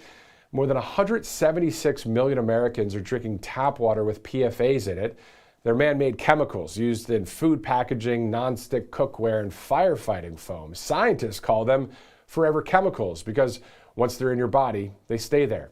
They don't break down, and they're linked to hormone disruption, immune damage, and increased cancer risk. But here's the part that should make you and yours upset, because the EPA set legal limits for PFAS in drinking water back in 2024, but the water systems out there have until 2031 to comply. That's 5 whole years from now, of course, and until that deadline arrives, the utility can be operating above the legal limit right now and isn't required to notify you. So you're just drinking that water. That's why every single household needs Cove Pure. The government knows these chemicals are harmful enough to regulate. They're just not making anyone act on it quite yet, which means if you want clean, healthy water, you're going to have to do it yourself.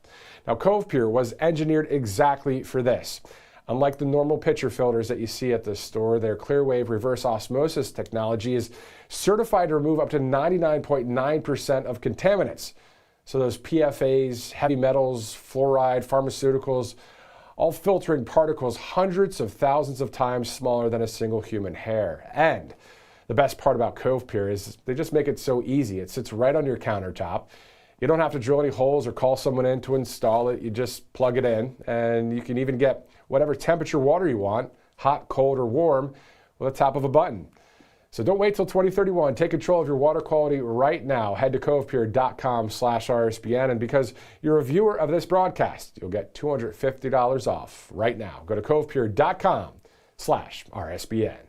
And let's go to one of our other great sponsors, Kalshi.com/RSBN. Of course, there's 3 ways to get to Kalshi. You can download the Kalshi app. You can go to Kalshi.com/RSBN, or the QR code that you see there on your screen. 3 ways to get to this great sponsor, great industry as well that this company's in, as there are more than 1 million people on Kalshi.com.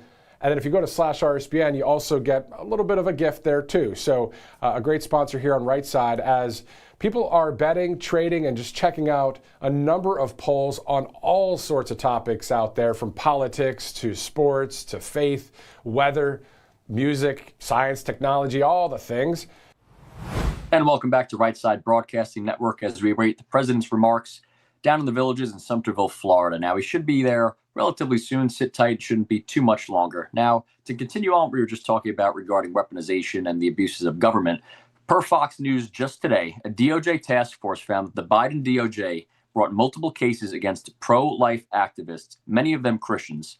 Email correspondence shows prosecutors privately mocked Christian pro-life views as, quote, culty, and pursued more severe charges and harsher sentences for peaceful protest or pro-life defendants. Christian colleges and institutions were scrutinized and penalized for holding traditional views on gender, accusing them of Title IX violations, and threatening school funding and accreditation. Now, there's many layers to this. This was one of the things that was speculated upon and even unearthed during the Biden years that was shot down as right-wing coping or conspiracy theorizing. There was also the claims that Joe Biden, always touting his proud Catholic faith despite all of his acts suggesting the contrary. But this is really earth-shattering. You had, number one, any discrimination of any group would be morally wrong, and most 99% of Americans agree with that. But for it to be at Christians, a population that makes up nearly 3/4 of this country, is inconceivable. You had an alleged Catholic president, Christian administration, whose DOJ was targeting people for exercising their First Amendment rights to protest for pro-life causes, just as pro-abortion advocates do on the other side of it. And it's really ironic that we had a president, if you want to refer to him as that, who defended it or ignored it altogether, despite claiming he's a Catholic. Now, obviously, the whole issue with the prior administration is that Joe Biden was not calling the shots. That's been long. It was no longer debated. It was really never debated by any serious people paying attention. But even now, most people on the left who are perhaps capitulating to now read the tea leaves a little bit and save face a little bit, they even acknowledge that. So the point I'm getting at is whether that was Joe Biden's call or just the people around him is really irrelevant at this point, because it isn't as if he was just this new person on the scene. Unfortunately has a half century of political service that involved a lot of deceit, lying about his school and his record and plagiarism, having dropped out of multiple elections as a result of a lack of support stemming from those things. So to have a government target anybody, but let alone Christians, it's almost, unfortunately, it seems almost biblical. You're not going to have people targeted who aren't getting somewhere or going on the right path, as the president said, in response to the assassinations against him. Almost tongue in cheek, they only really come after you if you're doing something important or what you should be doing. And perhaps that's the case with these targeted Christians and Catholics and pro-life activists. They're doing really God's work. Obviously, as Christians, we all know that God loves everybody, but especially he's a protector of the innocent. And who's more innocent than obviously the elderly, but also children? That's basically the two extremes on each side of the spectrum there. And it's unfortunately, it's disgraceful, but it's not really surprising that if any administration that's ever led this country was to go after Christians and free speech and using that to defend and protect their faith, based on what we saw for those 4 years, it's really unsurprising, equally shameful, but unsurprising that it would be the Biden administration. They really made a mockery out of so many things and really spit in the face of a lot of faith-based people throughout this country. And now, obviously, this is unearthing can be painful, and unveiling of bad things can be painful, but these things already occurred, and it's important that we know about them. And now the next step, as always, of any unearthing or unmasking of evil deeds, there must be accountability for that. And I think the fact that the DOJ has done all these things we just listed off this past week shows that at this point, these are not show trials. This is not for political gains. This is not just to check a box, because unfortunately, we're a couple months away from being halfway through the Trump term. And these are all things he ran on: restoring accountability and delivering justice for people who were so badly mistreated throughout those years of the Biden years. And I think that they're fully serious. And whether it be Acting Attorney General Todd Blanchard remains in that role or someone after, I think the mandate is certainly there, and the blueprint's been laid for a lot of these investigations to hopefully bring accountability to people who really took advantage of people, and not even took advantage of, but just harshly targeted and weaponized the powers that they had at their disposal to make an example out of people and to intimidate. But as we've seen many times, I think the Christian base will not be intimidated by those things. They're rooted in God and Jesus Christ, and that's probably only going to embolden them. You saw the same thing with Trump supporters over the years, where he already had historic support. It actually mobilized those supporters and brought in more after the lawfare and ultimately the assassination attempt on his life. And I think you see that with Charlie Kirk as well, who kind of has a blend of the two of those things: political views, but also his Christian faith, that when he was so viciously assassinated for everybody to see, not on live television, but on video, people have unfortunately seen that and had access to that. That's mobilized people even more. Bible sales surged in the United States this year to its new all-time high after 2025, or I should say 2024, I believe, and you could fact check me on the numbers here, but roughly within the last couple of years, there was a new 50-year high in Bible sales in America. And this past calendar year, 2025, that new record was passed as well. So I think what you're seeing is there's certainly some biblical not views here, but themes that are occurring in American politics today, where there's a lot of evil trying to derail a lot of these things that are overall just generally good, moral, and common sense based. And as a result of that, you're seeing people rally and become even more grounded. And unfortunately, life isn't heaven. I think that's heaven will probably be a lot different than what you see on this earth. Things are perfect and natural as they were intended to be. But on earth, unfortunately, but perhaps fortunately, depending on how people respond, you see that a lot of these bad things that go on really mobilize people and embolden them more. and keep them even more rooted in their faith. So those are some recent updates from the DOJ today. Also, we want to give you a quick video from the president gaggling with the press before stepping onto Marine One at the White House earlier today. So we'll show you that if we could roll element 5. We have great respect for Pakistan and Islamabad, and tremendous respect for the Prime Minister and the Field Marshal. And they're working with us. They continue to work with us. But the trip is a very long one, and we're doing everything in terms of negotiating right now, in terms of the negotiation telephonically. They've made strides, but I'm not sure if they ever get there. There's tremendous discord. They're having a tremendous problem getting along with each other in Iran. The leadership is very disjointed. It's got 2 to 3 groups, maybe 4, and it's a very disjointed leadership. And with that being said, they all want to make a deal, but they're all messed up. You had the CENTCOM commander come in here yesterday. Was he briefing you on a different approach, options? What kind of options? How would it look different? There are options. I mean, do we want to go and just blast the hell out of him and finish him forever, or do we want to try and make a deal? I mean, those are the options. Do you want to go blast the hell out of him? I'd prefer not. On a human basis, I'd prefer not, but that's the option. Do we want to go in there heavy and just blast them away, or do we want to do something? They're a very disjointed leadership, as you can understand, Peter, very disjointed. I mean, they're not getting along with each other, and it puts us in a bad position. One group wants to make a certain deal, the other group wants to make a certain deal, including the hardliners. The hardliners want to make a deal, too. Why wouldn't they? They have no Navy. They have no Air Force. They have no anti-aircraft. They have no nothing. And, well, I'm not happy with Italy, and I'm not happy with Spain. And they feel it's okay for Iran to have a nuclear weapon. Anybody that feels it's okay for Iran to have a nuclear weapon is not very smart. And it'll be a terrible thing in the future. If they were ever allowed to have a nuclear weapon, you would have problems the likes of which the world has never seen before, and it's not going to happen. And aside from that, right now they have no Navy, it's been wiped out, no Air Force, it's been wiped out. They have no anything. They have no anti-aircraft, they have no radar, they have no leaders, because frankly, their leaders are very disjointed. They have a lot of problems right now. They're not getting along with each other. Their leaders are not getting along with each other. So. And that was the most recent gaggle with the president today with the press before stepping onto Marine One to head out down to Florida today, where we are waiting him to deliver remarks down the villages in Sumterville, Florida. Now, just prior to that, he also released a Truth Social that we want to read to you. It's certainly going to resonate well with the residents of Florida. Perhaps the timing is not so coincidental. And here's what the president had to say today. We just delivered a huge win for our great fishermen and anglers in Florida, Georgia, South Carolina, and North Carolina. We have just officially approved all state permits for the 2026 red snapper recreational season. For years, our great fishermen have been punished with very short federal fishing seasons, despite record high fish populations and the states begging to oversee these permits. The incompetent Biden administration tried to shut down the oceans to our fishermen entirely. We love and respect our fishermen, and unlike the Democrats, will only do good for them.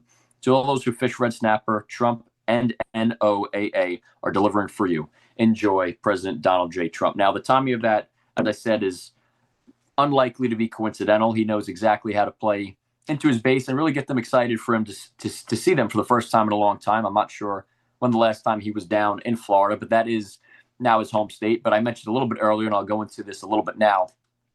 As a New Yorker and a Trump supporter, I think we still claim him as our own. He certainly has a different style than any other president in the way he goes about his business. And I think a lot of people in the beginning of his run in presidential politics, it took a little bit of time for them to adapt to that and sort of letting Trump be Trump. But for New Yorkers, it was really a breath of fresh air to see somebody in that world, the political world, speaking like a lot of us do here in New York. It's certainly a different speed here.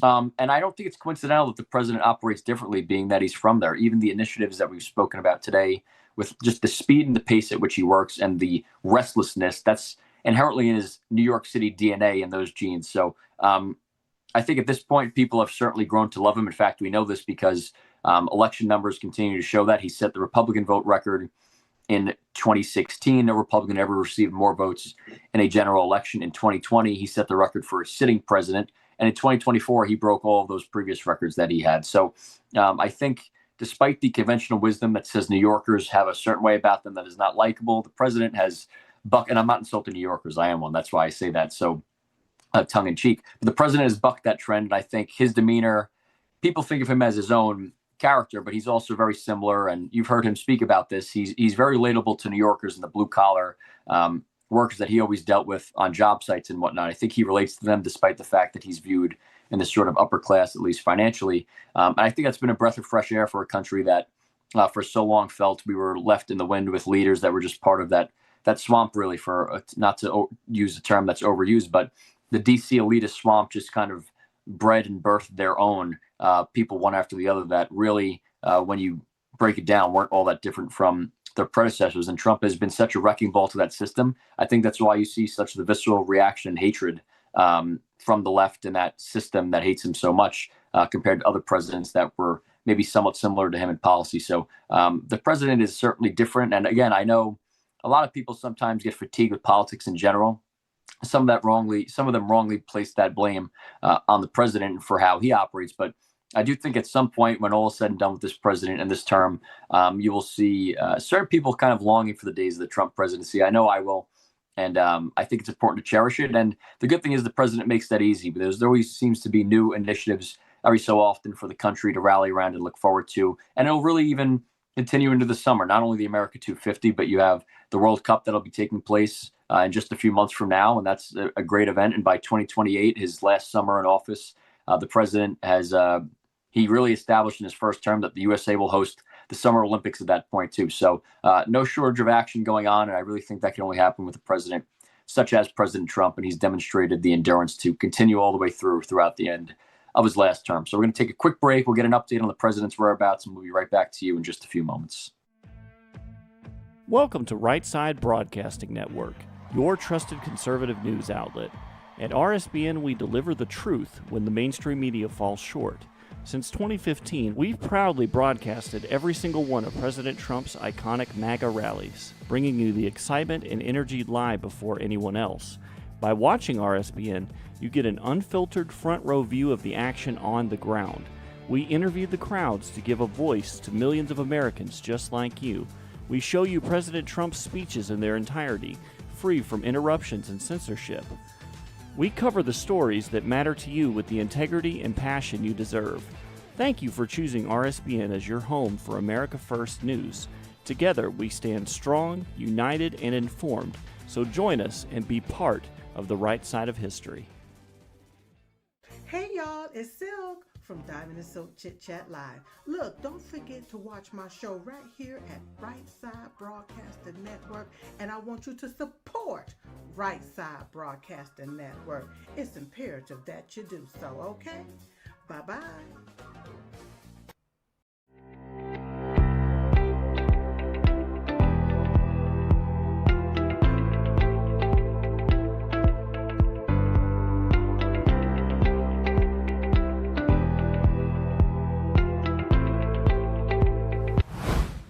And welcome back to Right Side Broadcasting Network. We are getting very close. We would assume in the next few minutes the president will emerge from backstage, and he is on site now, as we believe. So he'll be here very soon to deliver remarks again. For those just tuning in now to hopefully catch the president's remarks, he'll be giving an address today to tout the successes of the one big beautiful bill that delivered no tax on tips, overtime, and Social Security, as well as the lesser publicized senior deduction, which grants tax deductions for seniors over the age of 65, $6,000 or $12,000 for couples over the age of 65 that meet certain requirements. And as we said earlier, what better place to do that than the Villages down in Florida? It's no secret. Florida is the main residence of most seniors in this country, I should say, the state with the most seniors living in it.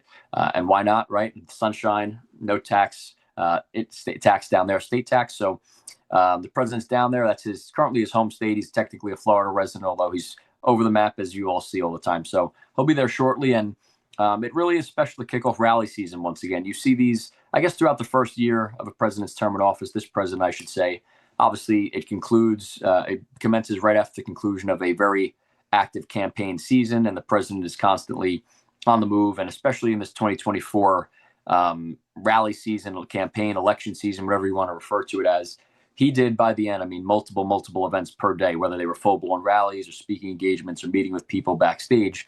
At the end, I think it was expected that you would see significantly less just in that first year. There's not as many elections. And I remember at the end of the 2024 campaign that, again, I was very fortunate to cover in person. The president kind of sympathized with the crowd that there was a little bit of a sadness that this is the end of the Trump presidential election rallies. But obviously, there's a different meaning when he's on the ballot and he's running. But at the same time, he's always going to do these. I would suspect he'll even do it after leaving office as somewhat of a campaigner for other people that he deems worthy of leading the Republican Party, but especially back as he is the president. It's so much different seeing him speak behind that presidential seal for those couple of years. It was very difficult to see Joe Biden behind it and others, and President Trump having to stand behind campaign and super PACs and whatnot.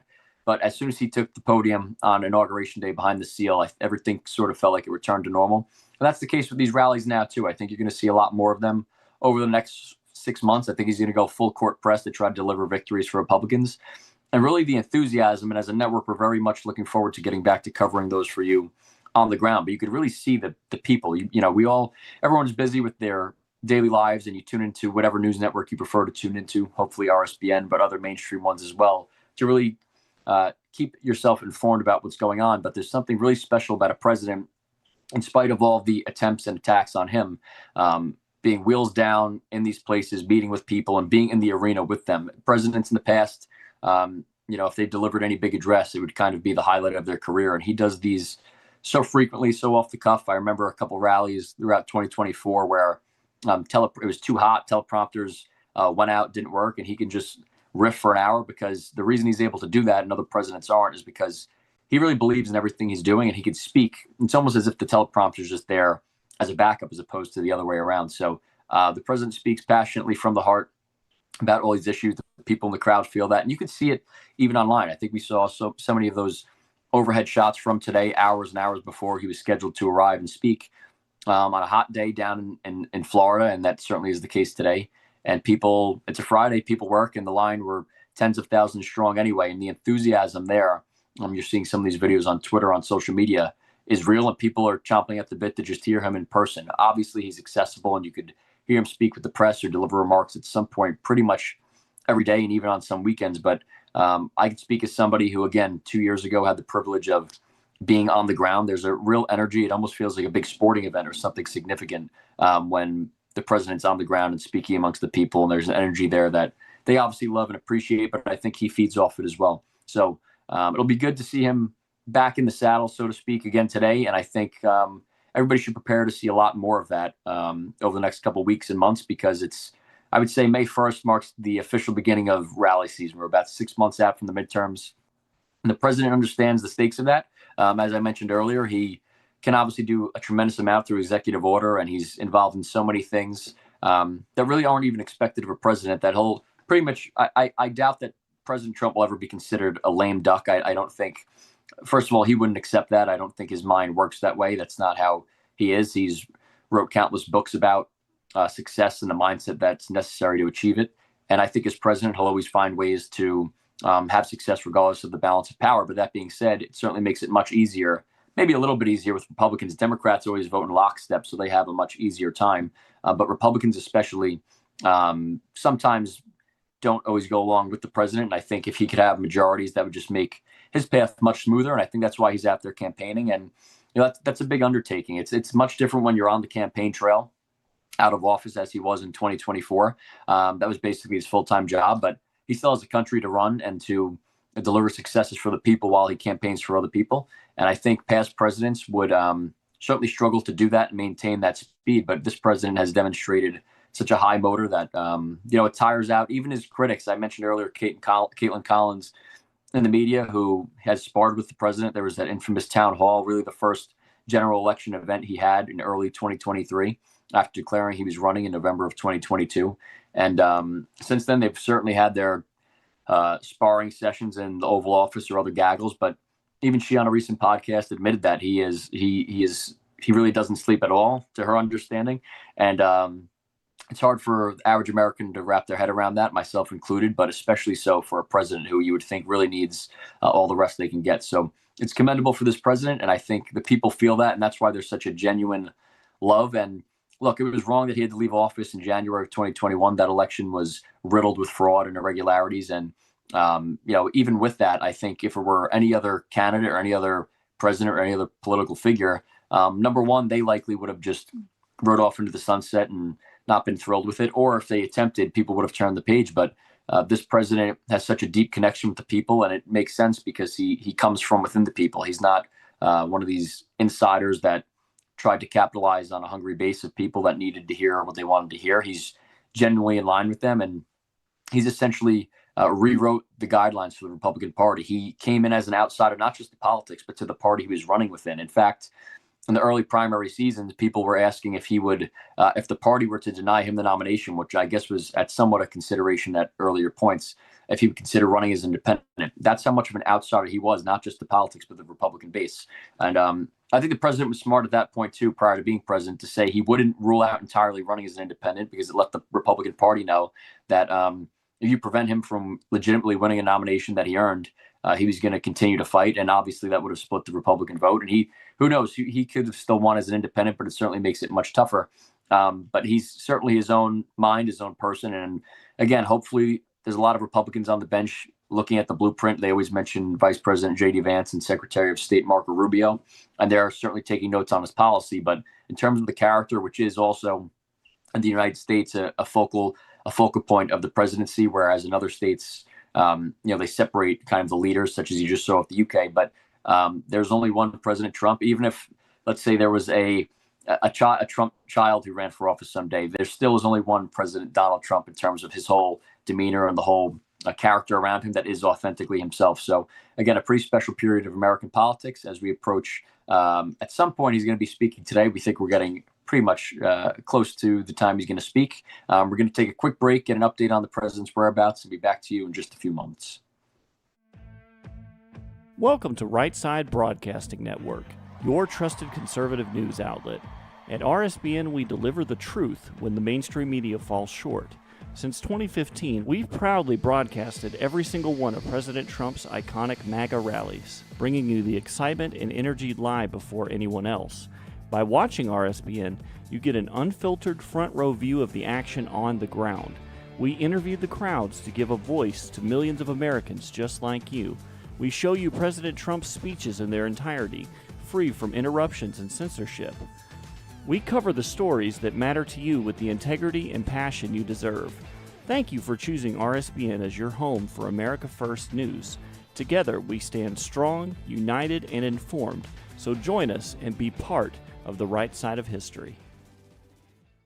Hey y'all, it's Silk from Diamond and Silk Chit Chat Live. Look, don't forget to watch my show right here at Right Side Broadcasting Network, and I want you to support Right Side Broadcasting Network. It's imperative that you do so, okay? Bye-bye.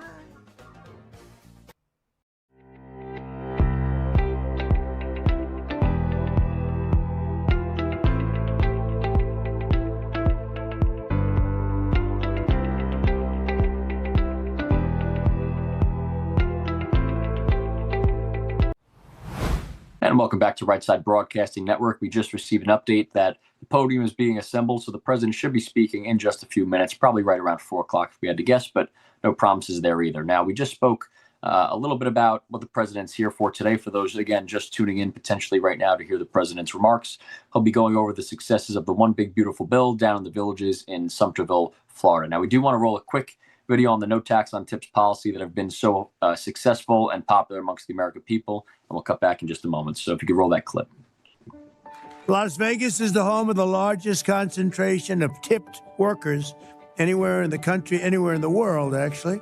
The administration is upholding the foundational principle that hardworking Americans should be rewarded with the fruits of their labor, not punished by tax hikes. And this tax season proves it. With the passage of the Great Big Beautiful Bill, my wife and I have benefited from the elimination of taxes on overtime, allowing us to stretch every dollar in an increasingly expensive world. And thank you for your continued efforts to support the American people, especially here in Las Vegas. I'm a makeup artist and a bartender here in Las Vegas. I just wanted to say thank you for all you've done for us. I know as a bartender, the no tax on tips is amazing, especially, I'm gonna start crying, those expecting mom. It's great for my daughter as well. I just want to say that I'm grateful for your leadership because you recognize the critical role that families play. So thank you so much. It's promises made, promises kept for you. So on behalf of all the hospitality workers here in Las Vegas and Nevada, thank you for putting more money in the pockets of our families. Thank you. Thank you. So I just want to say this is a special state. It's a special place. And even this event, there's a lot of love. It's just such love.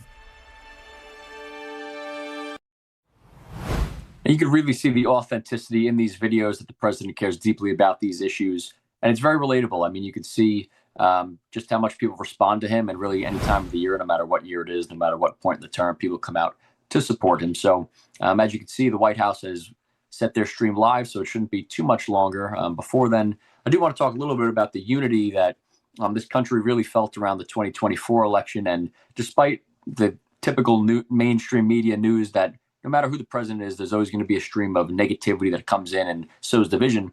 But if you think back to 2024, where we were at, the addition of Robert F. Kennedy Jr., now Secretary Kennedy, to the Trump campaign and to that movement was nothing short of historic. He came from a political family that goes back, really a dynasty, back to the 50s and 60s in the Democrat Party.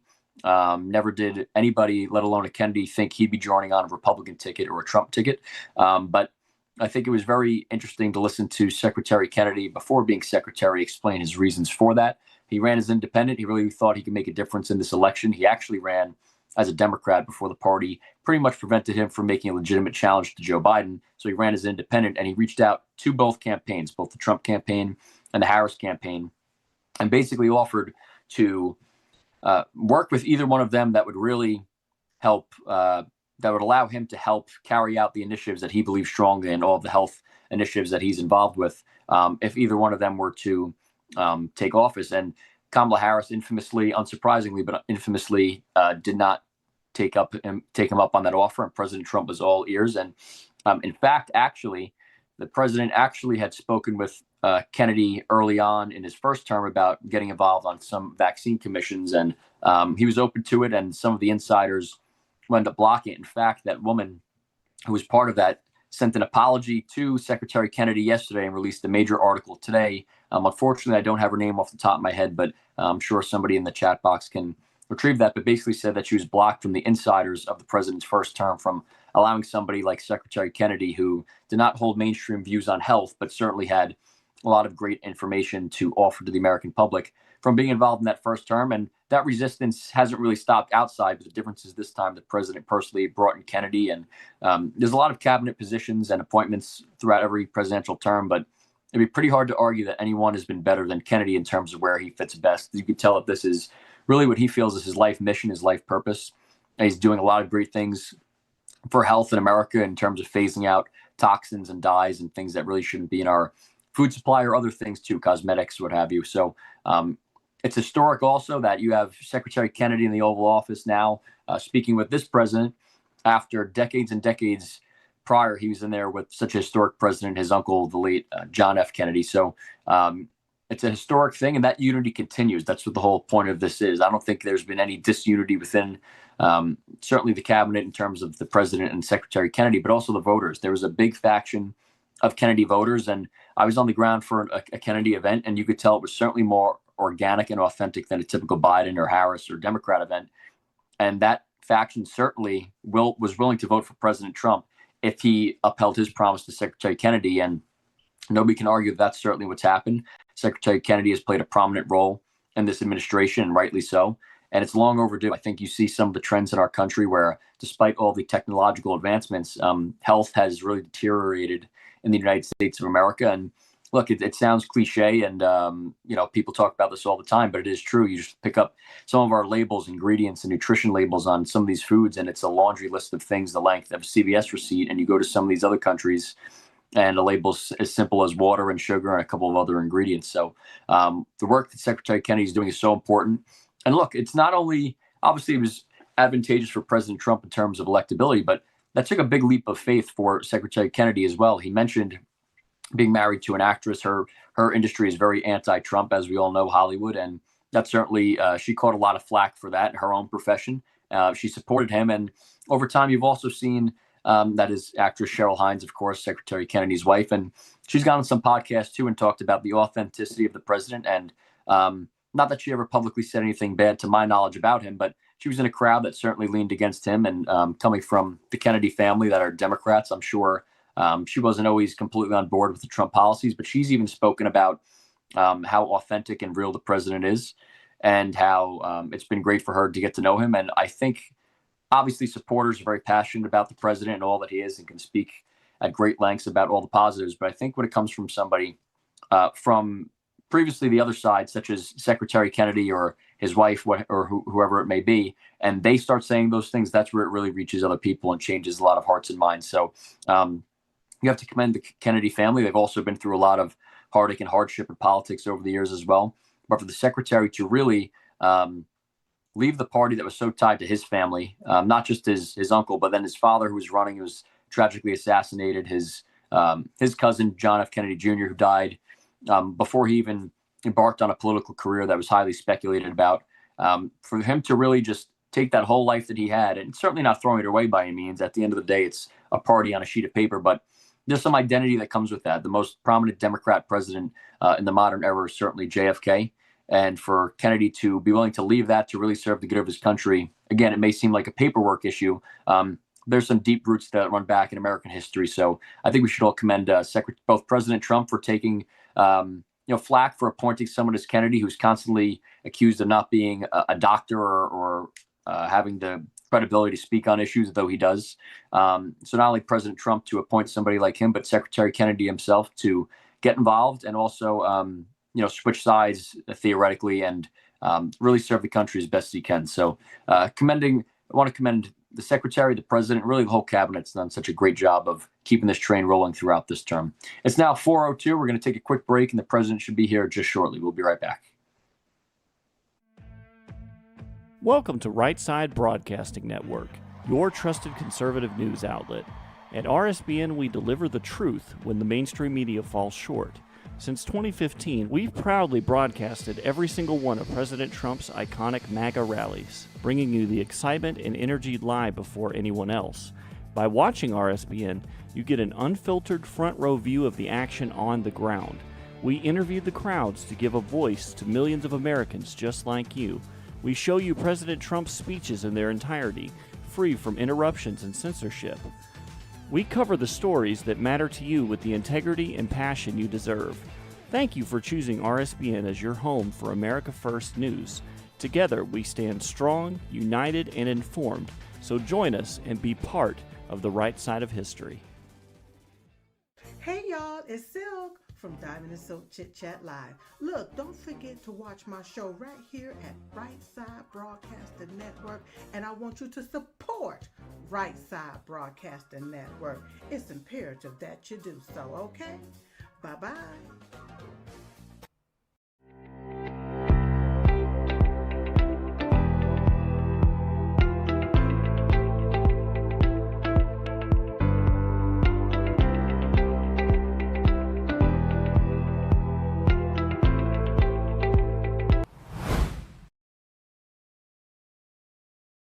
Set to deliver remarks down in the Villages in Somerville, Florida. Momentarily, should be just minutes away. Before then, we want to roll you a quick video, an interview that was taken by our regular host, Matthew Alvarez and Carla Sands. We're going to kick to that and be right back to you with updates on the president's whereabouts and set time to speak. And joining us now is Ambassador Carla Sands. Thank you so much for joining us, Ambassador. Matthew, thanks for having me today on another great day in America. Yeah, definitely. I mean, we're getting ready for America 250. A lot coming up this summer, but a lot coming up in the fall as well with the midterms. What's your kind of analysis on that right now? Well, it is the midterms. It's an election year, Matthew, and we need to have big results from the Congress and Senate before we go to the polls. The number one thing on my mind, Matthew, is the Save America Act. President Trump is asking the Senate to please pass this. Now, is it possible to pass this if J.D. Vance gets involved and we do the filibuster? Then can the leadership in the Senate, can they find the votes? I don't know, but I think there's something that your viewers can do. We need to get the momentum going again. We had the momentum and then they went on a long recess. But if you'll take a few hours of your day, go with a few friends if you want. It could be a bipartisan group if you want. Go and visit your senators, Republican or Democrat. If you have the time, go to their office. They have an office near you because every senator has offices throughout the state, in every state in the U.S. So if you can go to their office, if you can't go to their office, you don't have the time, you're not able to, pick up the phone and call their switchboard. If you go online, you can find their local numbers. It's in your area code or close to it, or their office in the Senate building down in DC.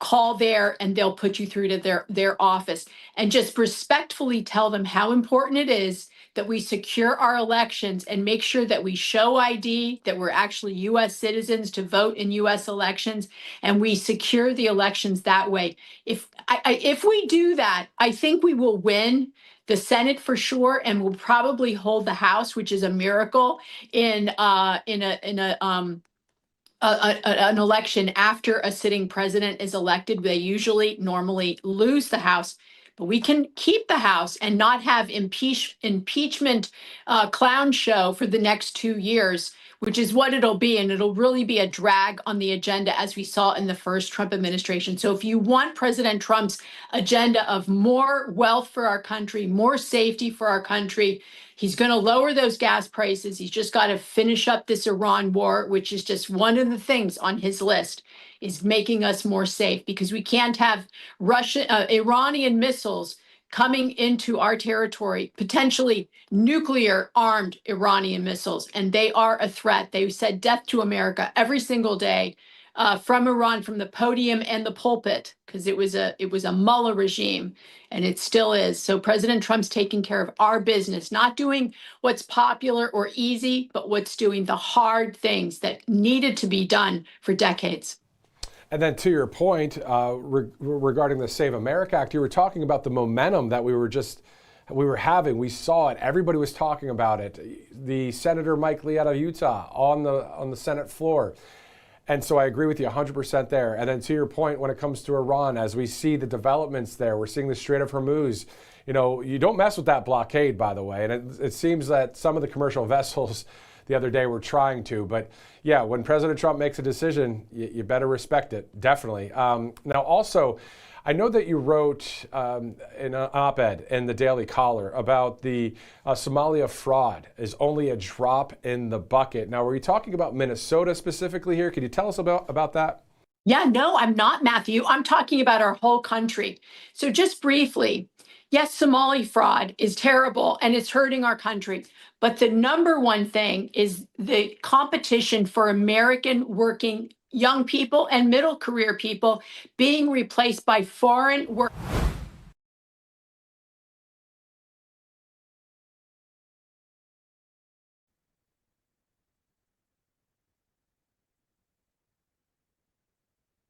And the president should be speaking in just a few moments now. We believe he's getting pretty close to stepping to the podium, so we'll give you updates as they come in. Until then, he was scheduled to speak at 3 p.m. down in the Villages, Florida.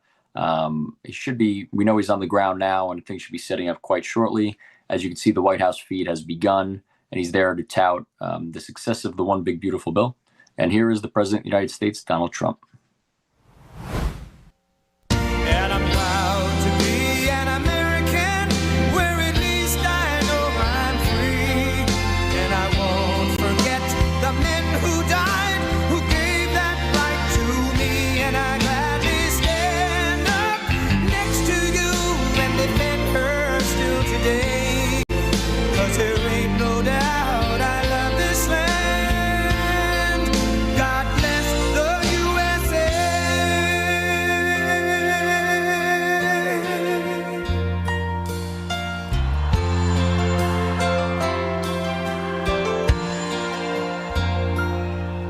From the lakes of Minnesota to the hills meadows of Tennessee, across the plains of Texas, from sea to shining sea, from Detroit down to Houston, and New York to LA, where there's pride in every American heart, and it's time we stand and say that I'm proud to be an American, where at least I know I'm free, and I won't forget the men who died, who gave that right to me, and I gladly stand up next to you and defend her still today, 'cause there ain't no doubt I love this land. God bless the USA.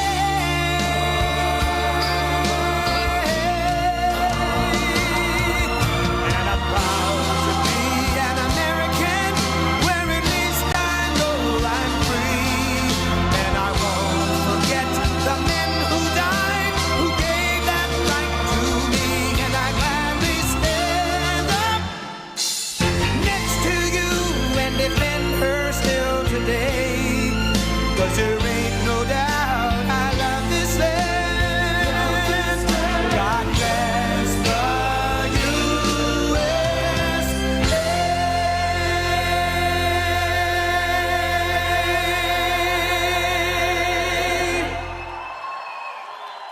Thank you.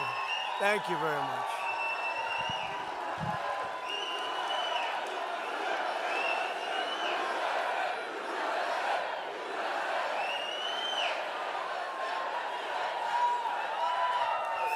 Thank you very much, everybody, and it's great to be here. I'm thrilled to be back in the home of a great place. I love Florida. We love Florida. With all of the very proud, great American patriots of the villages. Are we happy with the villages? We like the villages. Now, you know, I shouldn't be here. There was just an attempt, I won't use the word, an attempt, they say, on my life.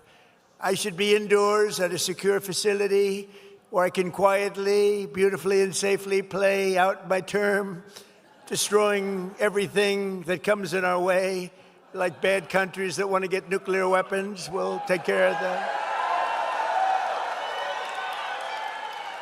So they want me to be in a secure place. I said, what's more secure than the villages? Here we go.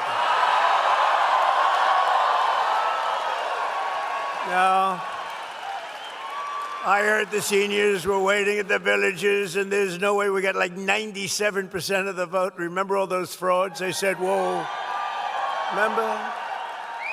Remember Sleepy Joe and Kamala? They came up, oh, we love you more than Trump. And you said, no, you don't. You don't love us more. You're a bunch of phony bastards. But as you know, this is the single largest community of seniors anywhere in the world, and frankly, it's the largest crowd you've ever had assembled. You know, it's very interesting. They built this, but when I first started, they didn't have this. We had a little tiny room, so we went outside. We had a tremendous crowd, but I don't know if you see what's going on. They have an overflow room that's bigger than this. Why the hell didn't I go there to start off with? What's going on here? And then they have outside, they have thousands and thousands of people, and we love them all. We love them all. So, we're here to celebrate a policy that benefits every American senior all across this land, and it's called No Tax on Social Security. It's done. It's done. You know, I took a poll at one of the events. I said no tax on tips, no tax on overtime, or no tax on Social Security, all of them. So let's do it now. Let's do another poll. No tax on tips, no tax on overtime, no tax. So what you do is you're going to cheer for the one you like the most of the three, all right? No tax on tips. No tax on overtime. No tax on Social Security.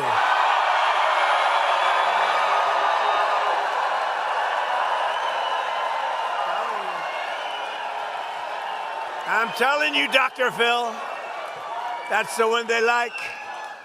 This Social Security, I thought that was maybe a sleeper. This is more than a sleeper. No tax on Social Security for our great seniors. That's what we like, right? So our great, big, beautiful bill was the largest tax cut in American history. And as a result, more than 51 million American seniors now pay a federal tax rate of 0. 0. And this isn't talk. This isn't, I'm going to get it for you. Look, these guys up here, front row Joes, they're all over the place. I can't get rid of them. What are you, 219? I think they're 219. They are sick individuals, but we love them. I don't know what the hell they do, but they have money someplace because they do a lot of traveling. Look at the front row Joes. But we provide seniors, and we have a record-setting average tax deduction this year of more than $7,500. Think of that. You know, it's been amazing. And on all of them, people, and I've seen it even on the fake news. Look at all the fake news back there. What? That's a lot of fake news. That's a lot of fake news. That's a lot of fakers. Did you see where they had a study done, and Trump on the evening news gets 93% bad publicity, 93. And yet, I won in a landslide. Now, you know what that means? Now think of it. 93%. And you know, like with Kamala, she made a bad statement on CBS 60 Minutes, and they had to pay me a lot of money, $38 million. You know what she did? Her statement was so bad the night before the election, it was so bad that they took another answer that she gave, which was not bad. It wasn't good. It was nothing. And they put it in where she, and we found out they did it. They changed the answers. BBC has me, AI, saying about hate. We hate, we hate. I said, that's not me. They changed my lips. I couldn't even tell myself. I said, I didn't know. This gets very, but think of it, 93% bad stories, only bad. And if it's a good story, they make it bad. You know, you can make anything bad. You could have a baseball team won 21-2, and the writer says they should have won by more. That's where we are. We're winning 25-0, and they say we should be doing more. There's never been a first term of a president, they say, and even the radical left lunatics say it, that's accomplished more than we have. It's never happened. Never happened. But just to finish off, you know, I love the weave, because the weave is great. You go out, Pa, go out. You always have to come back. Someday I won't come back, and they'll say, all right, he's shot. That's the end of it. The weave, I call it, the weave, because you get a lot of stories into one little sentence. But when you have 93% and you win in a landslide, you know what it means? It means that the media has lost total credibility. Nobody believes them. That's what it means. Very simple. But thanks to the massive tax cut, American seniors just received your largest tax refunds of all time, by far. And here in the Sunshine State, we've issued 2.5 million Florida seniors over $13 billion. Now think of that. Now, I don't happen to be a senior. I'm much younger than you. I'm a much younger man than you. Look at you old guys. Wouldn't you like to be my age? It's young, vital, vibrant. Now, I'm much, much younger than the people in this room, but I feel I can relate to you anyway. See, now the fake news will go tonight, and they'll say, he's claiming to be younger than the people. Do you understand? That means more money to visit your grandkids, bigger budget for taking a trip to someplace that you want to go, or extra dinners out with your family. You're going to do a lot. You're going to do a lot. You know what to do with the money. But I saw it recently. People are being interviewed. And yeah, why don't you sit down here? Come on, front row Joe, sit down. Get them all to sit down. You know, it must be good when front row Joes still stand up after 300 or something, whatever the hell. They're still standing. That's pretty good. But It's been an amazing period of time. Our country is hot again. We have a great country again. We're respected as a country again. So these are your golden years, but these are really beyond your golden years. This is the golden age of America. This is where we are. We're in a period of time, and you've lived, and you're going to live a long time longer, but you're going right now through the golden age of America. The crooked Joe Biden these are radical left lunatics that almost destroyed our country. I'll tell you what, if we didn't win this election, I believe our country was dead. I don't think it could have sustained the open borders, transgender mutilization of your children. I believe our country, men playing in women's sports, they say that's an 80-20 issue. It's not. It's a 99-1 issue. The mutilization of your children, that's a 99-1 issue. These aren't 80-20. They say that's a 70-30 issue. It's not a 70. It's every one of them and so many others. Frankly, look, they have the worst policy in history, but they stick together. Republicans have to stick together. If we stick together, we can't be, because we have great policy, common sense policy.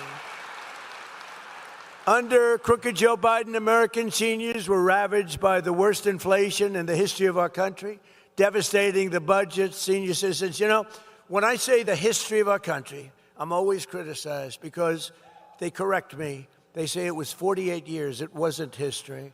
It was 48. And I think that sounds pretty bad, too. I actually think 48 years, it sounds more specific. It actually is better. So they say the worst inflation in 48 years. I say the history of our country. But you had the worst inflation we've ever seen. Prices soared. Healthcare costs skyrocketed as Biden and the radical left Democrats in Congress allowed 25 million illegal aliens to pour into our country. This was an invasion of our country. Tell them to turn up the microphone, will you please? Turn up the mic.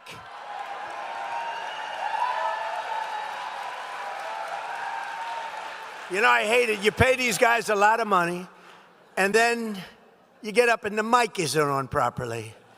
And then they want their money, and I don't believe in paying people to do a bad job. I only like to pay people. I pay early. And I'm screaming my ass off because the mic is no good. Turn the mic up, please. Amazing.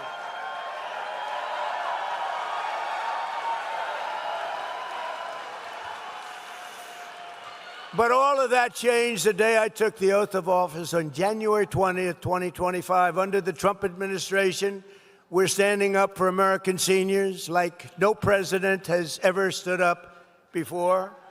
And just as I promised, we're strongly protecting Social Security and Medicare, and we always will. We have a man here who knows more about Medicaid, Medicare, medical crap than any human being. Where's Dr. Oz? Where the hell are you? Stand up.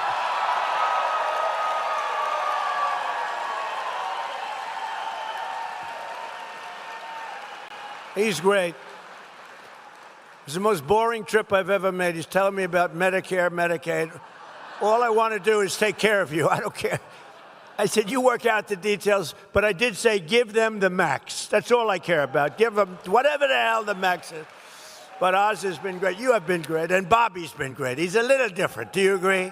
We needed somebody a little different, and we got him in Bobby Kennedy, right? But they work together. And it's great.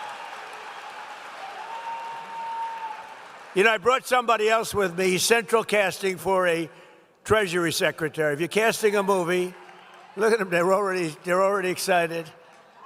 You know, a lot of people didn't know him. He was very successful, great success, actually, but people didn't know him. Now he walks down the street and people are asking for his autograph. It's crazy. Scott, stand up, please. Scott Bassett.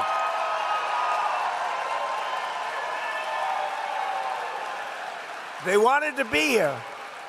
You know, I gave him an option. I said, I can meet you guys later. No, you're going to the villages. We want to be with you, so it's sort of cool. We got a lot of celebrities here, actually.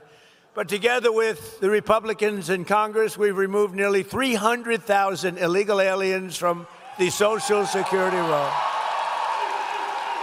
And we've removed more than 100,000 migrants from Medicare eligibility, 100,000, and the number's going up. What we're really doing is saving Social Security because it was so rife with fraud, and the Democrats didn't care. They couldn't care less. All they care about is Trump derangement syndrome. They are sick. They are lunatics. We're dealing with lunatics. You can do, but I've learned, with time I've learned, if I want something, I go the opposite. In other words, if I want the wall, I say, I will not, under any circumstances, build the wall. And they give me all the money I want. True, just go the opposite. They're crazy. They're crazy. It actually is a disease. I think they're going to register it next week, Trump derangement syndrome. They're going to, TDS, it's commonly known as TDS. This man has an incurable case of TDS. To further stop Medicare and Medicaid from being looted by criminals and thugs, we've launched a war on fraud. You've been watching it in the papers. We're all over Minnesota, California, all over the place. They're taking down hundreds and hundreds and even thousands of people a week and a day. It's led by our great Vice President, J.D. Vance. He's doing a great job. I said, J.D., I want that job. I want to do it as president. They said, you better, let's do a little delegation, please. But J.D.'s done a great job. Thousands and thousands of people are it's a fraud. I mean, look at the wonderful country. It's a beautiful country. You should try it sometime. Somalia, it's a beautiful place. It's got no government. It's got no military. It's got no anything. It's got one thing that's really strong, crime. It's got a lot of crime. They have no police. All they do is run around shooting each other. It's filthy dirty, disgusting dirty. It's a horrible place. They come here, and Ilhan Omar, you ever hear of her? She heads it. And think of it. They have nothing but crime, poverty, pollution. Everything is horrible over there. Nothing good. They say it's the worst country anywhere in the world, that we got some beauties out there, but it's the worst. And then she comes here from Somalia, and she tells us how to run the United States of America. She says, the Constitution gives me certain rights. And I demand that I be given these rights. Get the hell out. What a phony.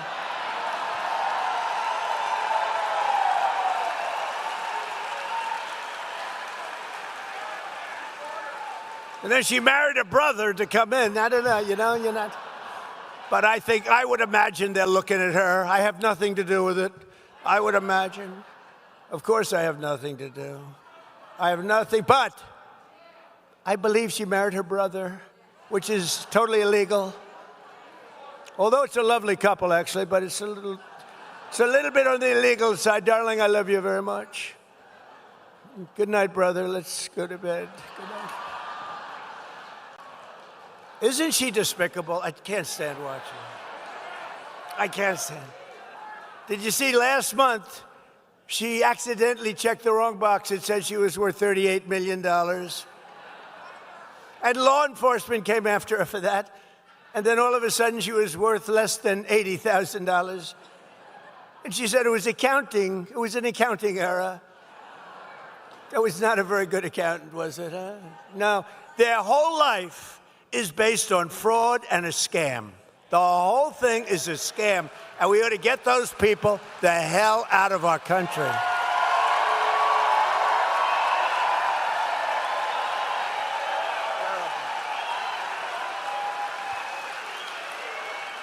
To get better care to our seniors much more quickly, my administration has dramatically accelerated Medicare prior authorizations, a big deal. That's what used to take days and weeks and months to get, and now you're getting it done in a matter of minutes. Really, unbelievable job you've done. Minutes. And we have a big search for fraud. Very little. When people get arrested all over Minnesota, all over California, wait till you see what we're coming up with in California. Gavin Newsom is not good. But he gave the worst interview a month ago. Did you see it? Where he said he was incompetent, he can't read, he can't write, he can't do it. He said he's horrible for testing. We should give him a cognitive test. I took 3 of them, aced all of them, by the way. 3 of them. You know, I'm the only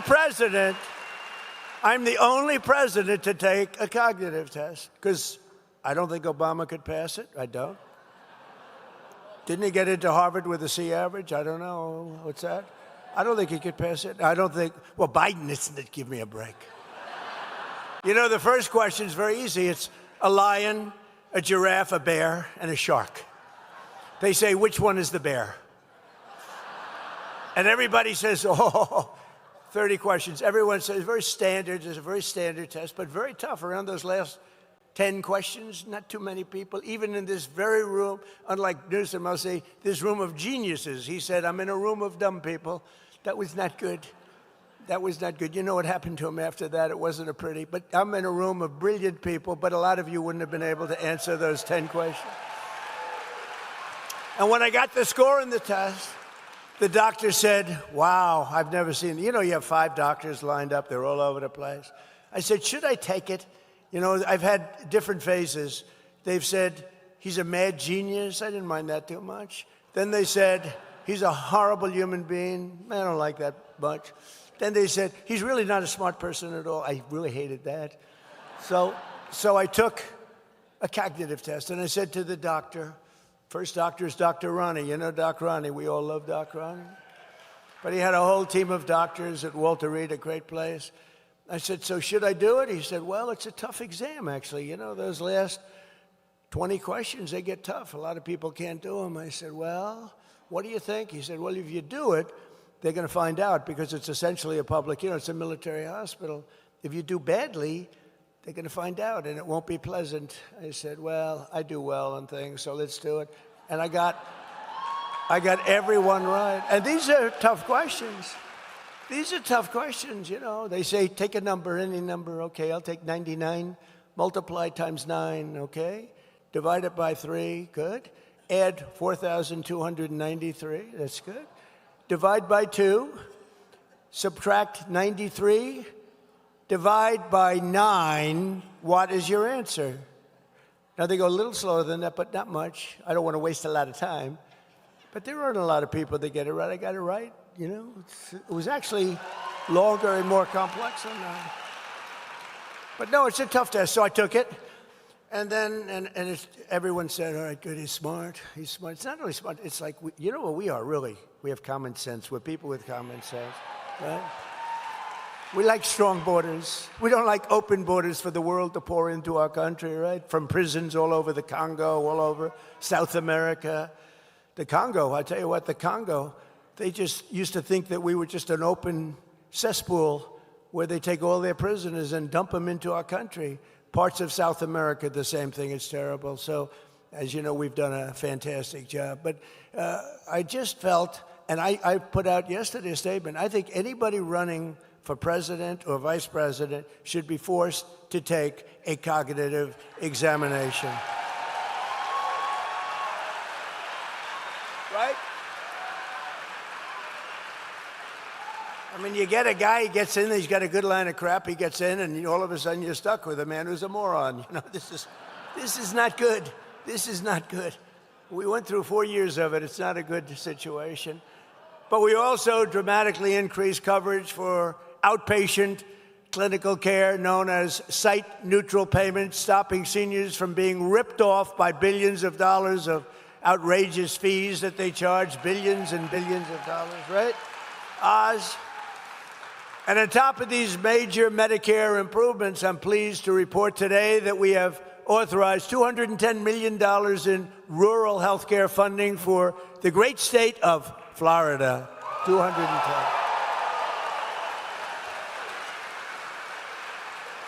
We're taking some of the money that they scammed. You know, we're catching billions of dollars, billions. Minnesota, it's like you ever hear the expression, shooting fish in a barrel? It's like shooting fish in a barrel. And that governor and that attorney general are so crooked. It's so horrible. It's so horrible. Boy, oh boy, oh boy. Well, stranger things have happened, I will tell you. By the way, and our Attorney General is doing a very good job, isn't he? Todd Blanche, he's doing a very good job. A lot of action. There's a lot of pent-up action. Perhaps most importantly for our great seniors, I've secured the largest reduction in drug prices in American history. You say it. Under my most favored nation agreements, we are delivering you the record-setting discounts with price differences of 400%, 500%, and 600, 700, and even sometimes 800% reductions. Now, some people would say it's 80, 90, 70. It depends on the way you phrase the statement. But it could be 500, 600%. It could be 90%. It doesn't matter. We've gotten you the largest reductions in history, the largest reductions. We were the most overpriced. We had the highest price for prescription drugs anywhere in the world, and now we have the lowest prices anywhere in the world. That's all you have to know. And to get that, because Oz said to me, it's going to be very tough. The drug companies are going to be bad, but we had to get the approval of other nations. As an example, I talk about the fat drug. The fat drug, a friend of mine who's extremely fat and very wealthy and very obnoxious. He's a very unattractive individual, actually. But he's extremely smart, very, very successful. He's a highly neurotic person, semi-controlled. I would say, usually I like to say I like a neurotic person, but it has to be controlled. This guy's only semi, but he's in London, and he calls me, he goes, President, in New York, I'm paying like $87 for the fat drug. He called it the fat shot. I've given it that name, the fat shot. And I said, well, it's not working too well for you. But he said, I pay $87 in London. In New York, I'm paying like $1,300. So I'm paying $1,300 and $87. What's that all about? And other people would call me the same, but he made a big imprint because he's a very smart guy. He said, you know what, I had it traced. It's made in the same factory. It's made by the same company. Everything's the same except the price. One's $87 and one's $1,300. He said, this is ridiculous. And it did hit me the right way. And we went to town, didn't we, Oz? We went to town. And we shamed the drug prices because they were, for years, said, well, it's research and development. I said, well, it's research and development for them also, right? But we got them. They weren't easy, but we got all of them lined up. But they said it didn't matter. The reason we got them because they said we'd never get the other countries. We had to get approval of the other countries where they'd have to double their prices and triple their prices because we come way down, they go up a little bit because the world is bigger than us, right? So they go up a little bit. So I'd call up, like, as an example, France. I spoke with Macron, right? You know Macron, he's a wonderful guy, president of the country, a nice guy. So I say, Emmanuel, your drug prices are a tiny fraction of ours. We can't have that. We're going to have to raise it. No, Donald, I will not do that. No, you will do that, Emmanuel. No, you'll do it. 100% you're going to do it. No, I will not do it. And this went on for about 2 minutes. I'm saying you will. He's saying he won't. So most people would say he won't do it. Then I said to him, Emmanuel, if you don't do it, I'm going to put a 250% tariff on all wines and champagnes that you ship into our country.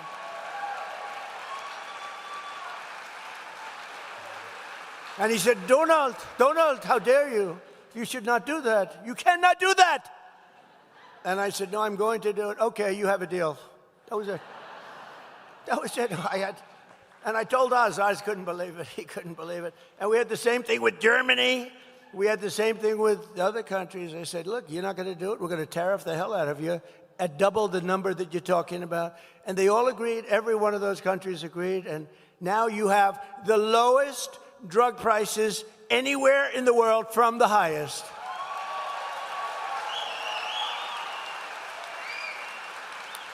And that alone should win us the midterms. But, the fake news doesn't like to write about it. They don't even like. I noticed a couple of the cameras went off when I was talking about it. When I'm getting to a really juicy subject, to me, that's a juicy. Think of it. I mean, you talk about healthcare, it's all around medicines and everything else. And Byron, how big a deal is that, right? By the way, this guy's going to be a great governor, okay?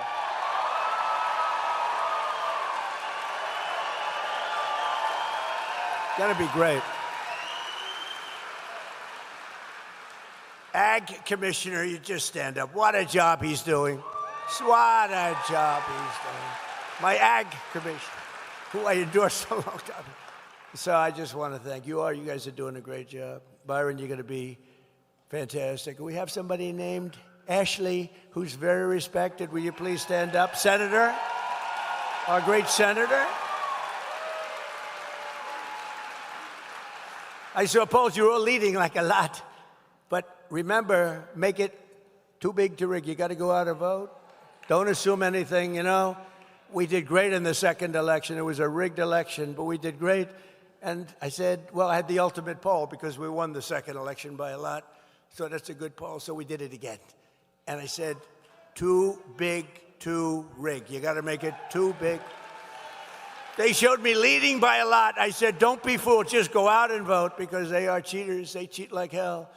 But all of you have to do, and really what you want to do is Trump, and I didn't name it. This was named by Bobby Kennedy and Dr. Oz. I did not name it. Is that right? I said, what is that? TrumpRx.gov, okay? I said, everyone thinks I put my name on it. I don't think I'm going to put my name on medical things. I mean, you know, medical things can be very dangerous to have your name on, to be honest with you. But it's setting, I guess, records from what I understand. There's never been anything like it. So TrumpRx.gov, go to it and buy your medicines for very little money. Very little money, difference. Nobody's ever seen anything like it. And I wish the press would talk about it, but the word is out, and it doesn't probably matter that much. The word is out. They don't want to talk about, they only want to talk about the bad, but this is really something that's special. I'm very proud of it. Today, I'm thrilled to announce that starting on July 1st, we will also provide Medicare patients with the coverage for weight loss drugs like Ozempic, Zepbound, Wegovy. It will be available for $50 a month. $50. Wow. Now think of that, $50 a month. So if it was $1,300, now it's $50, and the $1,300 doesn't cover a whole month. So it's really even more than that. So it's now down to $50. So that's where you get it. And also, and you remember when I cut insulin and I got it down to $25 insulin, it was $2,000.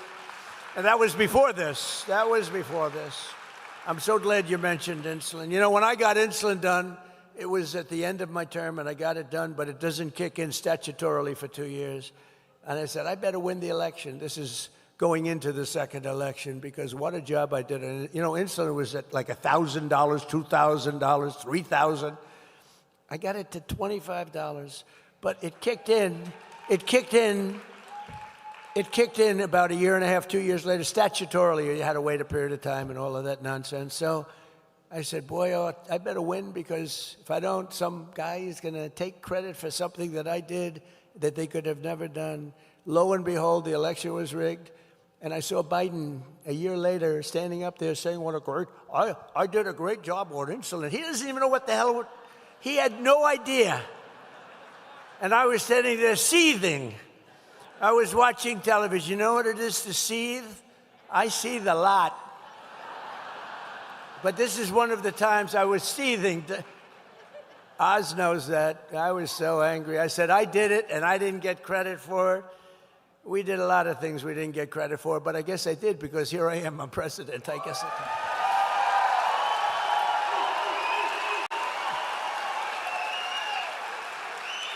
did. Not only are we taking care of your physical health, we're also taking care of the financial health of our seniors. As you have probably seen, the 401ks and retirement accounts of millions of American seniors are skyrocketing like never before. You know, we're in a war because I think you would agree we cannot let lunatics have a nuclear weapon. Do you agree?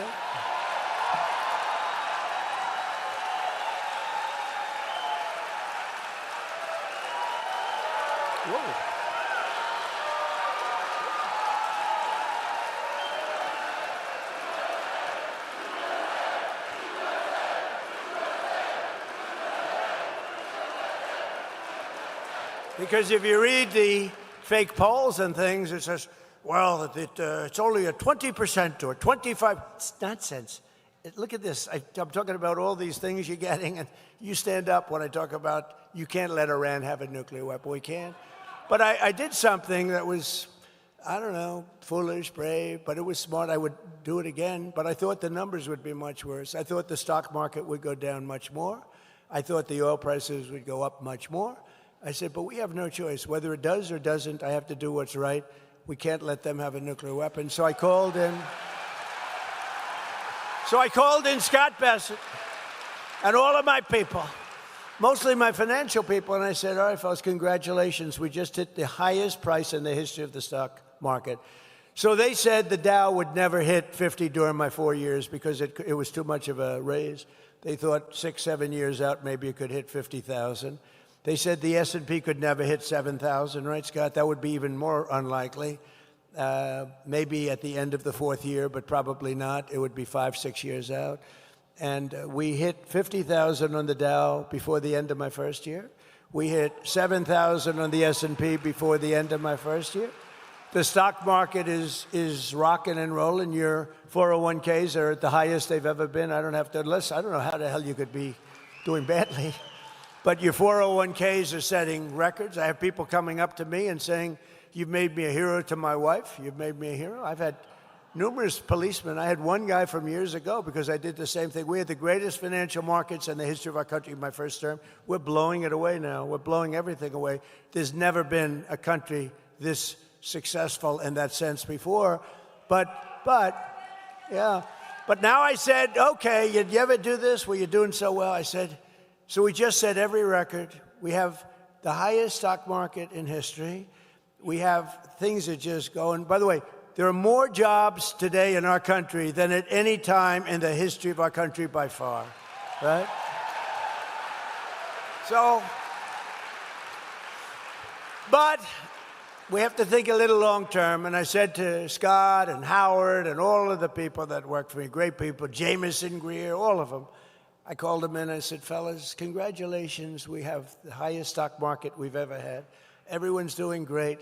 Oil prices were very low. They were 60 and 70. You were buying oil for $2 and even less. Remember, just a couple of months ago, you were at $2 and $1.85. In Iowa, it was $1.85 a gallon.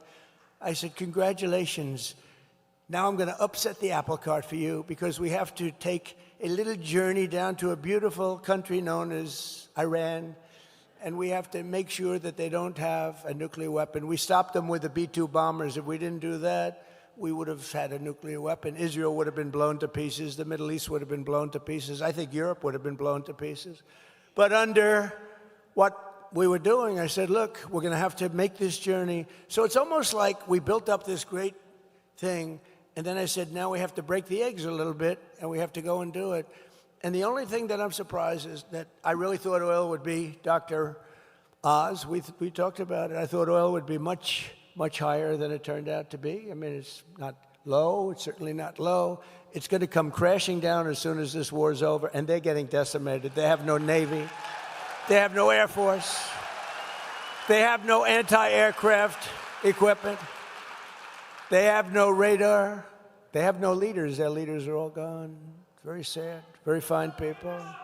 But with all of that, I said we have to do it. So I think you understand. But I am surprised. I thought the stock market would go down by 25%. I thought that oil prices would be at much higher than they are right now. They're not nearly as high as I thought. And we're going to, look, we're winning so big. We're winning again. Their Air Force is gone. Their ships are gone. They have a Navy, 159 ships. That's a pretty good Navy. Within the first week, 159 out of 159 ships are right now lying at the bottom of the sea. Their Navy is gone.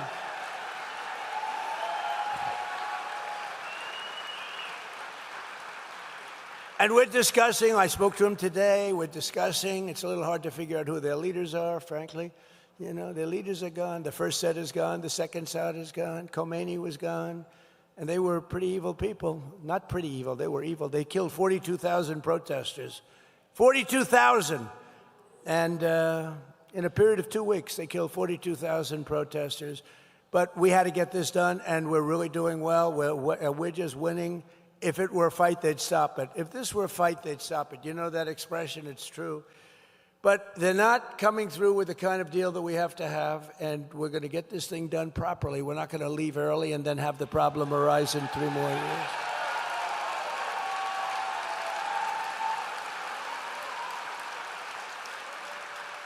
Under 4 years of Crooked Joe, I go crooked and sleepy. Which is better, Sleepy Joe or Crooked Joe? Ready? Sleepy Joe. Crooked Joe. I love it. It's free polls. You know, if I went to a pollster, they're all phony. If I went to a pollster, I'd pay $1 million for that question. Give me $1 million, sir. And then they don't go to interview. They just put it down, whatever they want, you know. They say, we scoured the countryside. They didn't scour. They sit in their room watching television. They say, oh, let's give Trump a little bit of an advantage. It makes him happy. Under 4 years of crooked Joe Biden, the average 401k rose at the rate of $875 a year. Okay, that's something, a little raise. But you know why he rose? Because of me with the 4 years that we had. Because after that, there was nothing. He would have gone down. They took over the momentum of what we created in the first 4 years, which was incredible. Under Trump, so it's $875. Under Trump, the number 875 is the rise, $30,000. So it's 875 versus $30,000. For seniors, that number is $50,000, $60,000, even $70,000 or more a year. That's what you went up. And just yesterday, I signed an executive order that will, for the first time, expand matching IRA contributions to the millions and millions of Americans who lack employer-sponsored plans. Obviously, some of you. And starting next year, every citizen will be able to go to TrumpIRA.gov and sign up for a high-quality, low-cost IRA so that everyone can benefit from the rising stock market. Go sign up. These are all things that people have been talking about for years, right, Scott? They've been talking about them for years. In 4 years, the Biden administration got less than $1 trillion of new investment. So in 4 years, he got much less than $1 trillion people investing in the country, other countries, other people.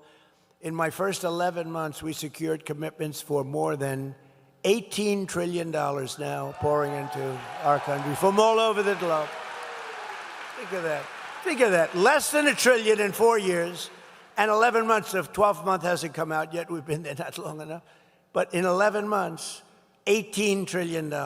So that's 18 times more, but think of it, it's really almost 100 times more if you really multiply it out properly. A short time ago, we were a dead country. Now we're the hottest country anywhere in the world. Congratulations. Core inflation has dropped to a 5-year low, and I tell you, the only thing, we got a little raise with gasoline. It's going to come down lower than what it was. Don't forget, we had that gasoline down to $2 and below $2 in many cases. It's going to come tumbling down. There is so much oil out there. It's pent up. It's all locked up in the Strait of Hormuz, a beautiful place. It's, I think they have close to 400 ships loaded up with oil. When all of that gets released, when all of that comes out, these people tried to hold up our country for years and years, the world, by closing up the Strait of Hormuz. When all of that stuff comes out, you're going to see prices dropping on gasoline like you've never seen, and all of that, electricity, gasoline, anything having to do with energy. Grocery prices are way down. Used car prices are way down. Look at eggs. Eggs are down by 4, even 5 times. Remember when I took over, eggs were so high? Remember my first news conference as president of second term? 2 days in, I said, ladies and gentlemen, do you have any questions? What about eggs? I said, what? Eggs. Egg prices are 4 times higher than they were a year ago. I said, I just got here. I've only been here for a day and a half. And we had a problem with eggs. The prices were through the roof. I got them down to now they're lower than they were at the lowest point 4 years ago. Think of that. But I got him down. Does anybody write about it? No. That's why I like doing speeches. You know, they don't write about it, so I do speeches. That way I can talk about it. Sometimes you got to do it yourself. Earlier this year, I directed Fannie and Freddie to buy, you know what that is? Well, where's Bill? Where's Bill Pulte? He's around here someplace. He's done what a great job. He's created $1 trillion value. Look at him over there. He's jumping. Smart guy.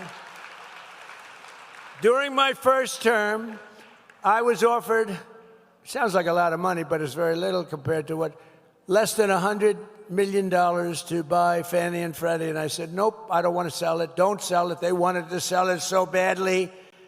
And now it's worth over $1 trillion. If I would have sold it, I would have felt like a schmuck, you know, to be honest. It's worth over $1 trillion. What is it, about $1 trillion now, right?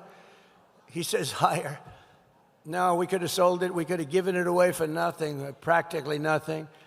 So I directed Fannie and Freddie to buy $200 billion in mortgage bonds, bringing interest rates plummeting down from nearly 8% under Sleepy Joe and 6% even lower. And don't forget, we had a hostile Fed guy. We had a guy too late. We call him too late. He's too late with interest reductions. Jerome Too Late Powell. We had I haven't figured out, is he a bad guy or a dumb guy? But it doesn't matter. The end result, he's either dumb, bad, maybe he's a combination of both. But in any event, because rates, we would have had them even lower, but we've done great considering that we're fighting. Now we have a great Federal Reserve chair coming in, and he's going to be fantastic, Kevin Warsh. We've reduced the annual cost of a typical new mortgage by $4,000. Think of that, $4,000 a year after decades of other countries stealing our jobs and plundering our wealth, taking advantage of our country like we're a bunch of fools. Thanks to our strong policy on tariffs, I love those tariffs. We cut our gaping trade deficit by 55% this year alone. So we had a trade deficit with massive when I took over. And if you cut it by 1%, 2%, you're considered like a genius. I cut it by 55%. And next year is even better. And that's despite the Supreme Court making me do the tariffs a different way. I cannot believe they did that, but they did it. They shouldn't have done that, but it doesn't matter. I'm doing it a different way, a little more work, a little more time. Pay back $159 billion of the money that you got in. But we're doing it. It's actually very solid. It's 100%, can't be challenged. And we informed the very beautiful country of Germany that because of the fact that they and other European nations have not adhered to our trade deal. They haven't adhered to our trade deal. We have a trade deal that Scott and me and Howard and all our great people, Jameson, we all did a great trade deal, but the European Union has not adhered to it. So we've increased the tariffs on all cars coming into the United States by 25% and trucks. Knowing that if Mercedes and BMW and the truck companies and all of the people out there that send stuff in and didn't pay anything for years, they ripped us off, they took our jobs away from us. Not anymore, it's the opposite. They're all coming back. You know, factories are pouring back into our country, but they're all coming back. But we informed them that we're going to charge them, we're going to increase their tariff to 25%, knowing that if they build their plants in the United States, there is no tariff. They have to hire our great American workers, and there is no tariff. Think of it. And we've added now, we are now building AI plants, all of everything. But we have part of that $18 trillion.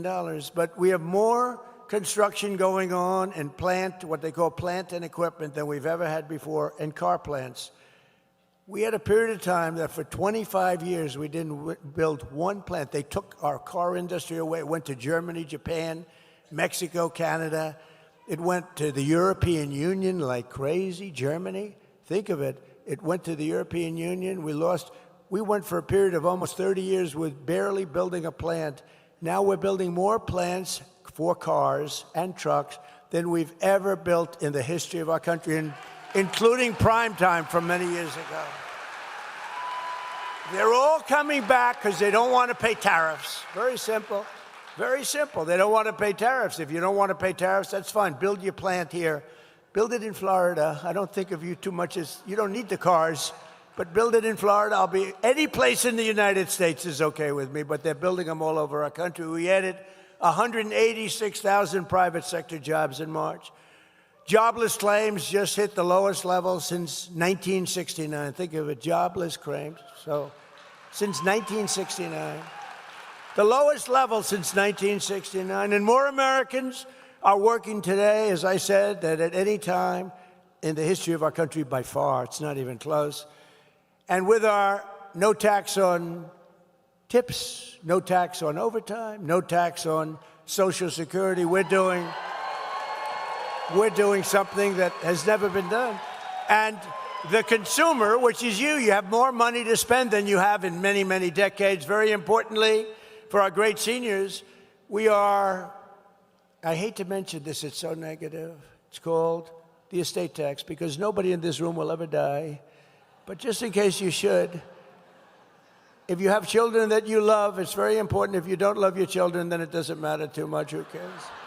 Oh, I know some that won't leave their kids. They hate their kids, but, you know, these are bad people.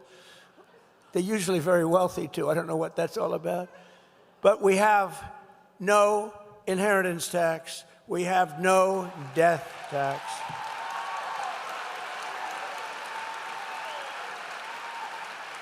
Who really it affects is the farmer, the small farmers, medium-sized farmers. They're called land-rich, cash-poor. You know, that beautiful land that's very valuable, but they don't make tremendous income. And they die, they leave it to their children. Their children goes out to the local banker, borrows money to pay the tax because the tax was 50% and more. And they end up losing their farm. In many cases, they love their life. They commit suicide. It's a crazy thing. They lose their whole life and they commit suicide. There's no more of that. So when you die, you leave your farm or your small business to your children. You have no estate tax. You have no death tax. I think that's a big deal. To me, that's a big deal, right? Byron, that's a good one, right? That's good. You know, you want to lead your way of life. You don't want to be forced to sell your farm. Sometimes you can't sell your farm for what they think it's worth, and you have nothing but trouble. What a problem it was. You don't have to worry about it anymore. We made interest on new car loans tax deductible, but only if you buy a car that's made in America. Otherwise, we couldn't care less. That's a big deal. So that you go out and you borrow money to buy a car, and, you know, you paid interest, now you get a deduction. That's like 40, 50%. It's like a phenomenal thing. You get 100% deduction on interest. So the interest payments that you make to the bank for the car loan, you're able to deduct that from income tax. Now, it has to be made in America. So go buy American cars or cars that are made in America. And we also created the brand new Trump accounts along with a really fantastic family, the Dell family. Have you used their computers recently? Susan and Michael Dell, they're amazing people. He put up $6.25 billion. A lot of people said, I'm going to match him on the 250, but even the 250 is a lot. Think of it, he was the first one. He bought $6.25 billion of these accounts for children all over the country. And it was just announced this morning that it's setting records, so that, you know, when your beautiful baby, we have an automatic $1,000 contribution for every newborn child, and it allows everyone to contribute to a tax-free savings account for your grandchildren. A lot of people are buying it for their grandchildren to benefit them, so that after they turn 18, they could have $100,000, $125,000, $150,000, depending on what goes on. And they can be sort of rich. And it's an amazing thing, and it's like a wildfire. It's doing so great, right, Scott? It's been really an amazing thing. And with us today is a grandmother who lives in the Villages named Mary Alice. After a long career in the Michigan real estate and automobile industry, she and her husband retired to the Villages. And thanks to our great, big, beautiful bill, I love that bill. You know, we have 4 years worth of stuff. That's why we call it the great, big, beautiful bill. We were going to have 19 separate bills, And I said to Mike Johnson, John Thune, I said, fellas, Speaker of the House, head of the Senate, I said, let's try for one big, beautiful, because I don't know, these Democrats are crazy. And it was early. We had a little bit of a honeymoon, just a little tiny bit. I said, let's see if we can get everything in one bill. And everyone said, no way, you're not going to do it. It's the greatest, it's the biggest thing ever passed in the history of our country, the great, big, beautiful. And it's mostly, it should be called the great, big, beautiful tax cut bill. But also we have tremendous regulatory cuts, and that's why your jobs are so good, because all of these people, small businesses, medium-sized businesses, everything, they're able to take regulations with a little bit of a grain of salt. It's not going to put you out of business. There are tremendous regulation cuts, and it's really been amazing. So they just received a tax refund of double the size of anything that they've ever gotten. Think of this, Mary Alice, for years she's gotten peanuts, and now she's gotten a tax of double the size, and in many cases 4 or 5 times the size of anything she ever got before. So Mary Alice is now considered a rich person. Come on up, Mary Alice, say a few words. Come on up. Oh, look at her. She looks good. She's a rich woman. Come on. Thank you, President Trump. It's such a pleasure to meet you. Hey, wait, let me get this out. You want me to get that out? Wait. Oh, yeah, because I'm really short. You can, I think you'll be good. Hi, everybody. First of all, I would like to thank President Trump for everything he's done for all of us. And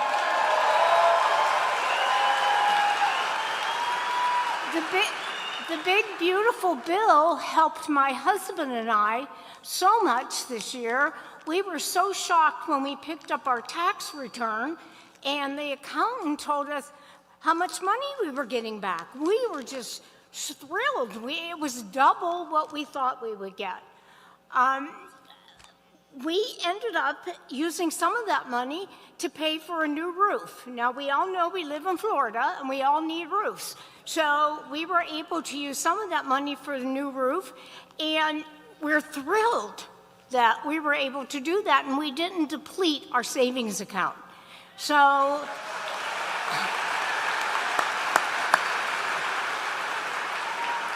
and this is all because of the no tax on Social Security. And, you know, we live on a income that's fixed. And so we have to be careful how we spend our money.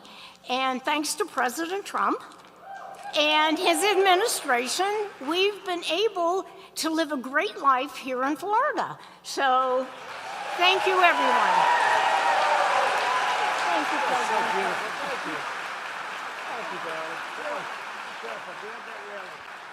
Thank you. Wow. That's better than I can do, I'll tell you right now. No, it's a great story. Thank you, Mary Alice. You're really something special. Thank you. Congratulations. But never forget, every single Democrat in Congress voted against no tax on Social Security. They voted against it, every single one. We didn't get one vote positive because they're just like a sick unit of people. Just like the State of the Union speech. I introduced people, the mother of somebody who was slaughtered by an illegal immigrant that came in, slaughtered so horribly, and please stand up. And the mother stands up. She's beside herself. The Democrats are sitting here. They didn't move. They're just sitting here. No. Just sitting here long face. The Republicans are going crazy there. They're screaming, and they love, they love the woman that they wouldn't clap, or the helicopter pilots that did so well in Venezuela, a great, incredible military achievement. And he was shot in the legs, bringing down a lot of men in the helicopters, a big Chinook, and he was shot in the legs. And you operate those things with the legs more than anything else. And he was very badly hit hard in the legs, and he brought that helicopter down, and then he says, take over, because I'm going to be passing out now, after it was perfectly landed in exactly the location they had to be. Otherwise, we could have had a problem like Jimmy Carter had. You remember that problem with helicopters crashing back and forth? It was not good, but that was Venezuela. How good did that work out, right? And we had We introduced him, handsome guy, beautiful looking guy. We introduced him. We gave him the Congressional Medal of Honor. That first time it's ever been done at a State of the Union. We gave him the Congressional Medal of Honor. And the Democrats sat there like a bunch of dead people. They didn't move. And I called them out. I said, you people are crazy. There's something wrong with you. But they voted against income tax cuts for seniors. They voted in favor of the largest tax hike in the history of our country. They wanted the largest tax hike in the history of our country. They also created the catastrophic inflation that I told you about, worst really in our history. If congressional Democrats had their way, Florida seniors would be paying higher taxes, higher prices, while Republicans have given you much lower taxes and much lower prices. You know, they use the word affordability, but I was the one that received these high prices. You know, it's amazing. I come into office and I say, wow, look at how high these prices are. And the Democrats start screaming, affordability, affordability. They're the ones that caused the problem. I'll tell you one thing. They got one good line of bullshit. That's one thing I'll say about it. They are so bad. They are so bad. It's true. Affordability. It's the first time I heard the word. I'm 2 days in, and I watch this sleazebag, one of these crazy congressmen, get up, and he's being interviewed. He said, affordability, prices are too high. I've just got there. But we brought prices way down. They gave us tremendously high prices, and they'll give them to you again if they take over. You have to get out and vote in the midterms, because they'll give them to you again. And we're pleased to be joined today by some of those great warriors from the House and Senate, including someone who is representing your great state really well. And I introduced her just briefly before, but she's fantastic. She's a great person, a great senator, Ashley Moody. Thank you for being here, Ashley. Thank you, Ashley. And I also want to introduce Randy Fine, who's back there, Kat Kamek, who's over here, Daniel Webster, who, by the way, is retiring. I don't like that. Where's Daniel? You're around here someplace. Daniel, stand up, Daniel. What a career. He's retiring. And I know we have a good Republican taking your place, if that's possible to take your place. Thank you, Daniel. Great career. We appreciate it. Long time. How many years? Long time. He's been there a long time. A great gentleman. And a man who never stops fighting for the state of Florida. I know it. He is a fighter. Byron Donalds. Byron. Special. Special guy. Thank you. Thank you. He's so far ahead in the polls, I don't have to ask him to come up. I would ask him, but when you know, my theory is when you're up by more than 20 points, I don't want to waste the time. Okay, is that all right? He's killing him. Another great friend of mine, Florida Agriculture Commissioner Wilton Simpson, who's running and going to be great. He's a great guy. And the Florida CFO, Blas Ingolia. Blas, where are you? Yes, Blas, thank you. Thank you, good job. We're also joined by very much of a legend. He's really an amazing guy. He straightens you out mentally. Probably has his own problems, but we don't have to know about that. But we've all grown up watching him. I've watched him for so many years. I did a show before the election, and I thought I was sort of doing him a favor by doing him the show. I said, I'm hotter than he is. Why the hell should I do a show? But I did it, and I have never had such a response as I had on that show. Where's Dr. Phil? Are you here? Come here. Come here, Dr. Phil. No, I did his show. Wow.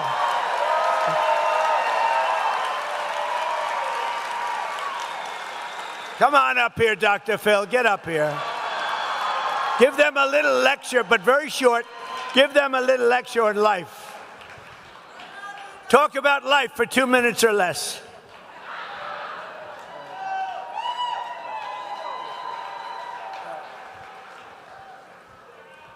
Well, hello.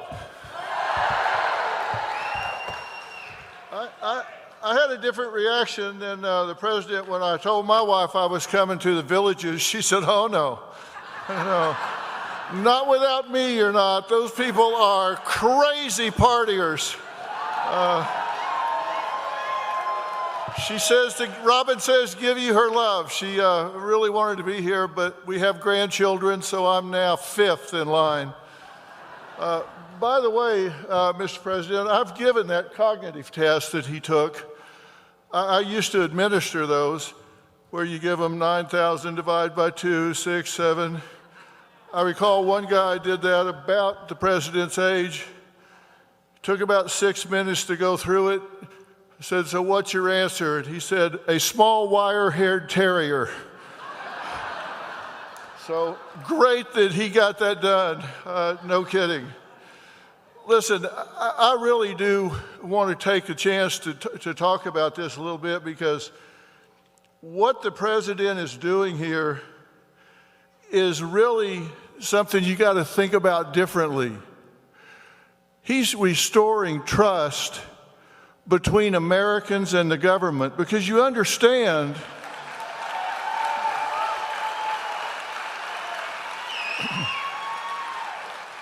you understand that this was, your benefits were never supposed to be taxed to begin with.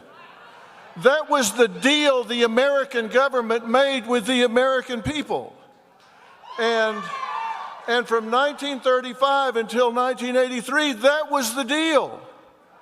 And then they changed the deal. That wasn't what you started with. That wasn't the deal.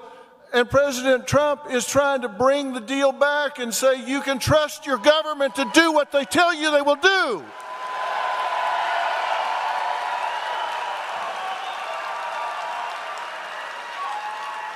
President Trump is fighting to restore trust between Americans and the government. And he's trying to right a wrong here.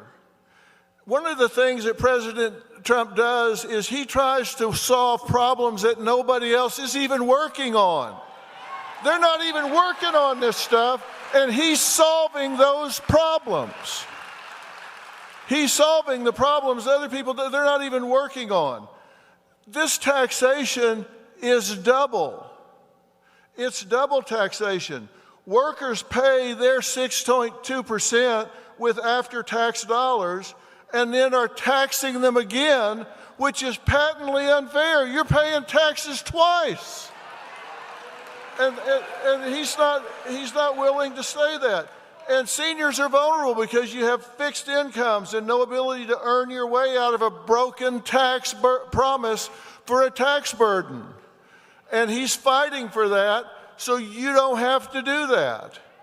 And I think everybody should recognize he's fighting for something you can't fight back for. And that is so important. And it's really critical that this simplifies everything. And people will say, well, it's going to cost money. That was the deal. That was why they changed the deal. It didn't have anything to do with taxes. It had to do with trying to increase revenue. If we'll just let him go track down the fraud money, it'll more than pay for this 10 times over. It will more than pay for this to stop the fraud in America. Stop the fraud in America.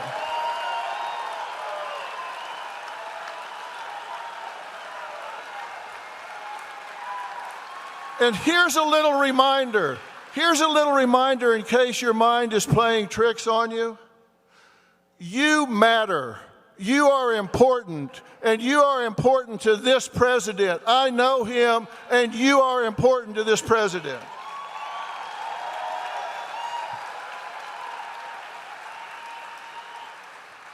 And I will tell you a quick story. We win. The end.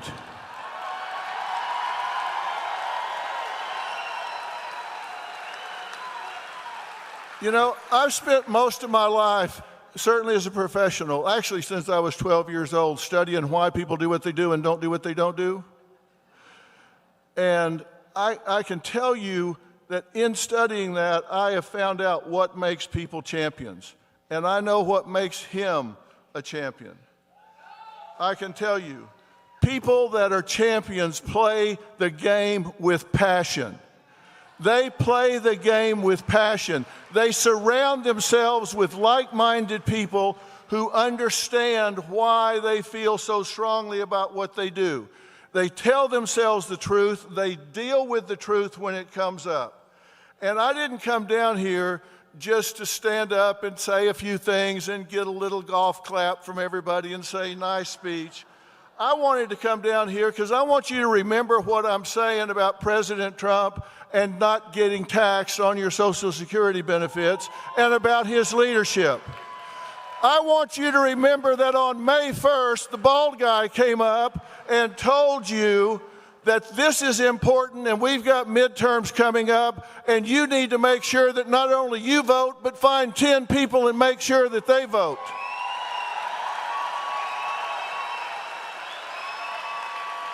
Because we have a president that stopped apologizing for America and started taking pride in this country.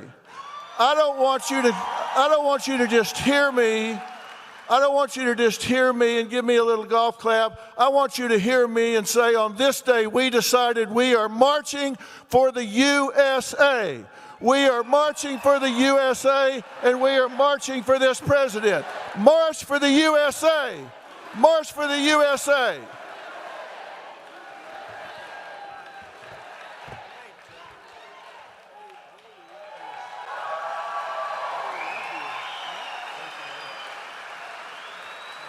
Thank you, guys.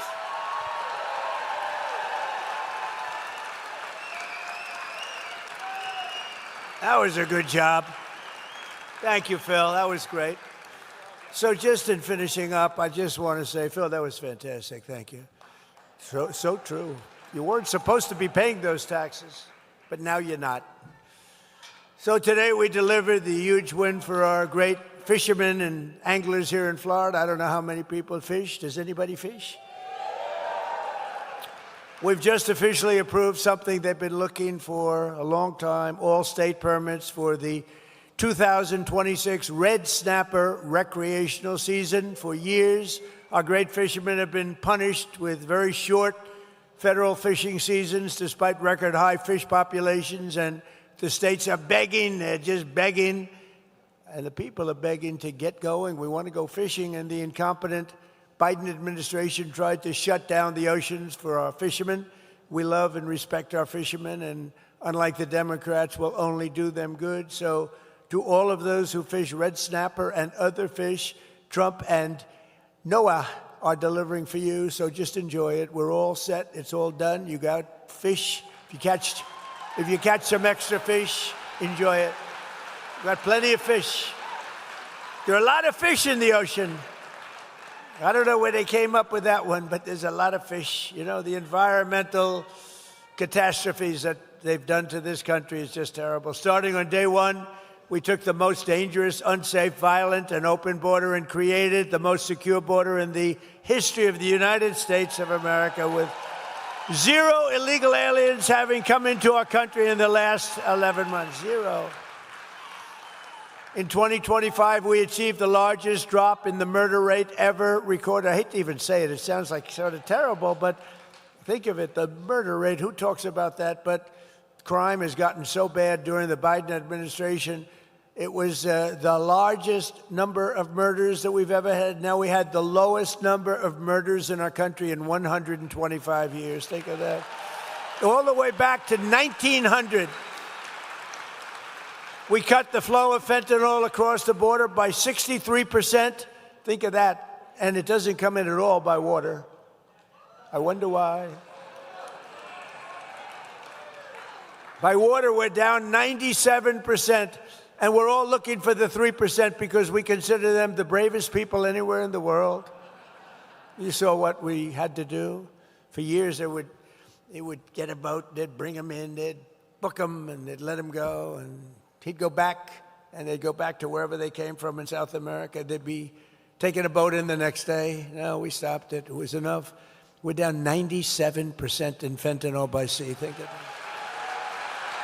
And we unleashed American energy with those beautiful words, those gorgeous words that probably helped me get elected. It's lucky we have all that oil because we're selling a lot of it now. Those ships are coming up instead of the Hormuz Strait.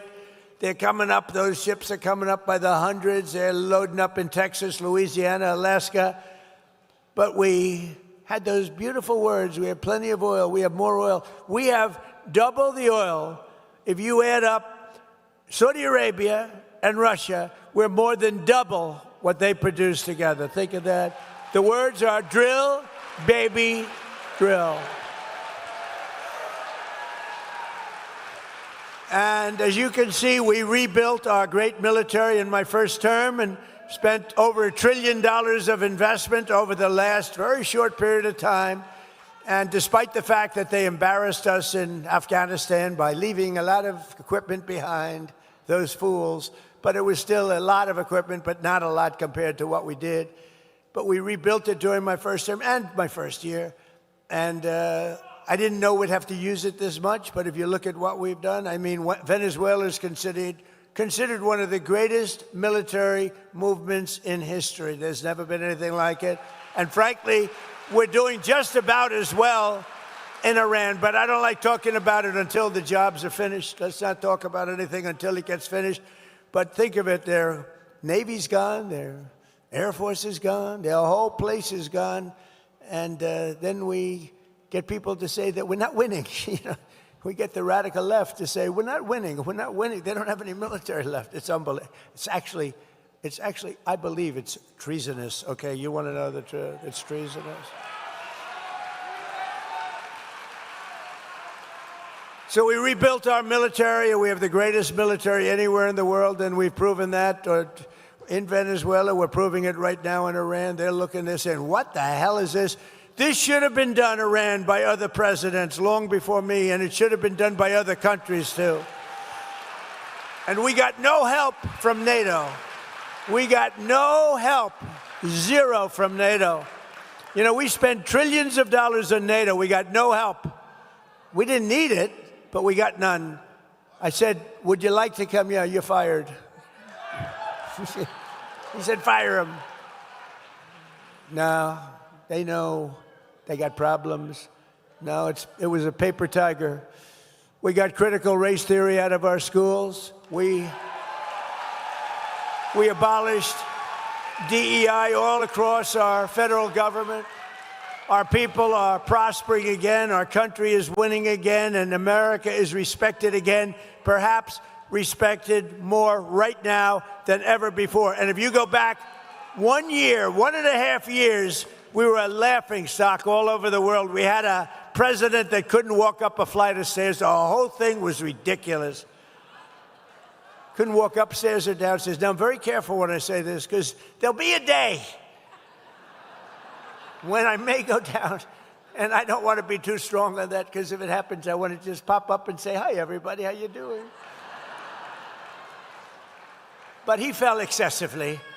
He fell more than any human. I think he set a record, most falls in history. Nah, he was a laughingstock. The falls were the least of it. He was an absolute, what they did to our country. I'm telling you, we wouldn't have a country. We couldn't have stood another year of it. With the borders. Our borders were that wasn't people coming, that was an invasion of our country. 11,888 murderers, 50% of which, more than that, killed more than one person. These are the people they allowed into our country. The good news is we're getting them back, and we're getting them out. We're getting them out. And I want to thank Border Patrol, and I want to thank ICE for the abuse that they have to take from the Democrats.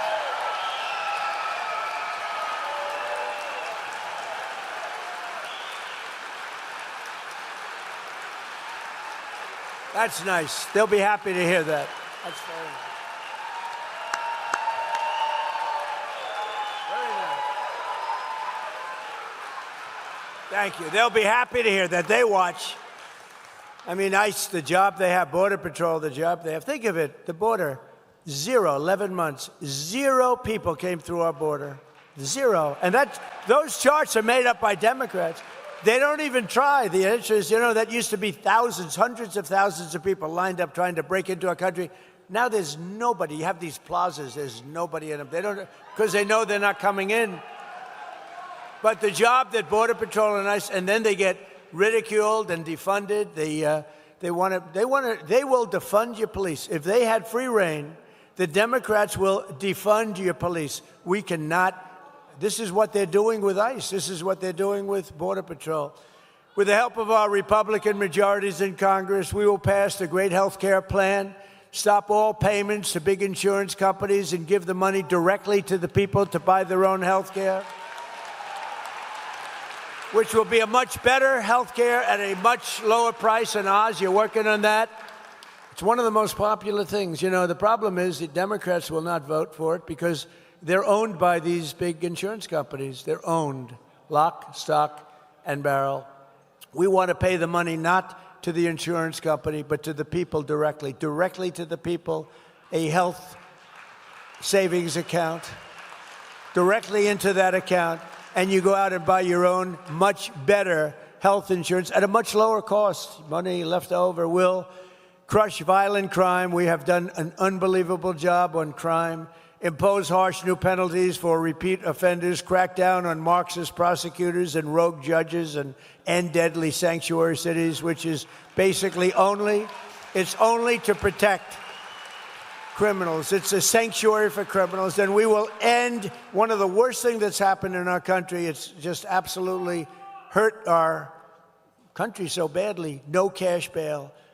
They go in, they murder somebody, they're out on the street in another 15 minutes after going into a court. No bail, no cash bail. As a disaster, we'll end it. And we will defend America's borders. We'll pass the Save America Act to protect our sacred American election. Because all voters must show voter ID, all voters must have proof of citizenship. And there will be no mail-in ballots except for illness, disability, military deployment, or travel. And we will also enshrine in permanent law no men in women's sports. And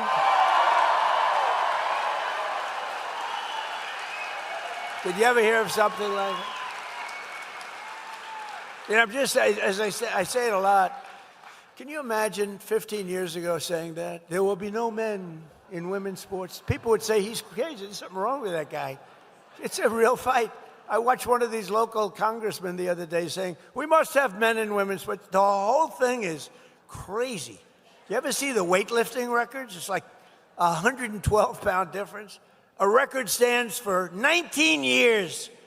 And a woman, great athlete, beautiful woman, slightly muscular, slightly, a little bit more than normal, but she's a great weightlifter and stood for 19. They put an eighth of an ounce on one side of the barbell, an eighth of an ounce on the other. She's going for Olympic gold, and she wants to qualify. It's easy. It's going to be easy. She's better than the other women. And she gets up and she works and she works, and my wife hates when I do this. My wife, our great first lady, how about it? She's a movie star now. Can you believe it? Terrible. I don't know if I'm happy about that or sad about that. But no, she had the #1 movie. You saw that, Melania. And then it was #1 streaming, and I said to her, no family can have 2 stars. What do you think about that, Dr. Phil? No family can have 2 stars, Dr. Phil. This is not a good situation. I don't like it. Dr. Phil would tell me I'm right, but don't say it. No, she's done a great job, but she hates it when I do the thing on weightlifting. She says it's so unpresidential. And she hates when I dance, too, at the end, too. She hates when I dance to what's sometimes referred to as the gay national anthem. You know that. She hates it. You know, that song was #5 32 years ago, and it went to #1 32 years later. There's never been anything like it. It never hit #1. It was #5 32 years ago, and it went to #1 for months during the last months of the game. We love that song. But she goes, darling, please. You know, she's a very elegant woman. She goes, darling, please don't dance. It's not presidential. I said, it may not be presidential, but I'm leading by 20 points in the poll, so something. But she particularly hates the image of me showing sweat and strain of the young woman trying to win the weightlifting contest against a group of women and one gentleman who decided to go on to the other side. He transferred to the other side. And transgender anyone? And she got up, and her mother was down there. Oh, her mother was so proud with the American flag, a little American flag, like, remember George Foreman, the great George Foreman, had that little tiny flag when he went. She had one of them too, and she was screaming for her child, who was a weightlifter, a real good one, and she got up, and she grabbed it. She grabbed it. Oz is a big physical fitness guy, and she got it. Come on, baby, you can do it. The mother's screaming. The father didn't care because he doesn't believe that his daughter can beat the person that's coming up next. The father's saying there's no way she's beating that guy. So she gets up and and she's ready. Now she's just got to do that. She's almost home. 1/8 of a pound more on each. 1/8, just a tiny little bit. Come on, darling. The mother's screaming like crazy. Darling, I love you, darling. Mom, I can't do it. Well, couldn't do it. She failed. She was devastated. And then a young lady comes up, who was a young man just a little while ago. And he was actually a very poor, he was a weightlifter, but he was at one of the worst in the country. He was the lowest rung, about as low as you can get. So he transferred over to the other side. And he stood over that big barbell, and he looked at it.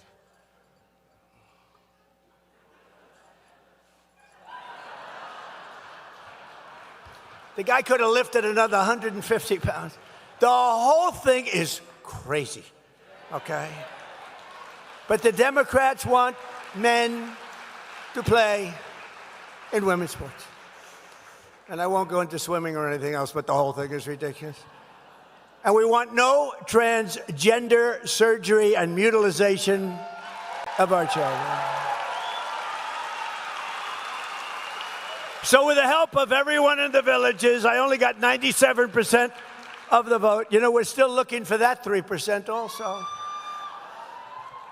Could all of those that voted for, don't forget, I had to run against two candidates. One was Sleepy Joe, and then he petered out.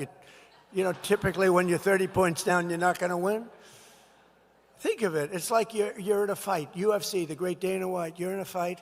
The fighter's being just absolutely killed, and they take him out, give you another guy to beat. That's not. So they gave me another guy by the name of Kamala.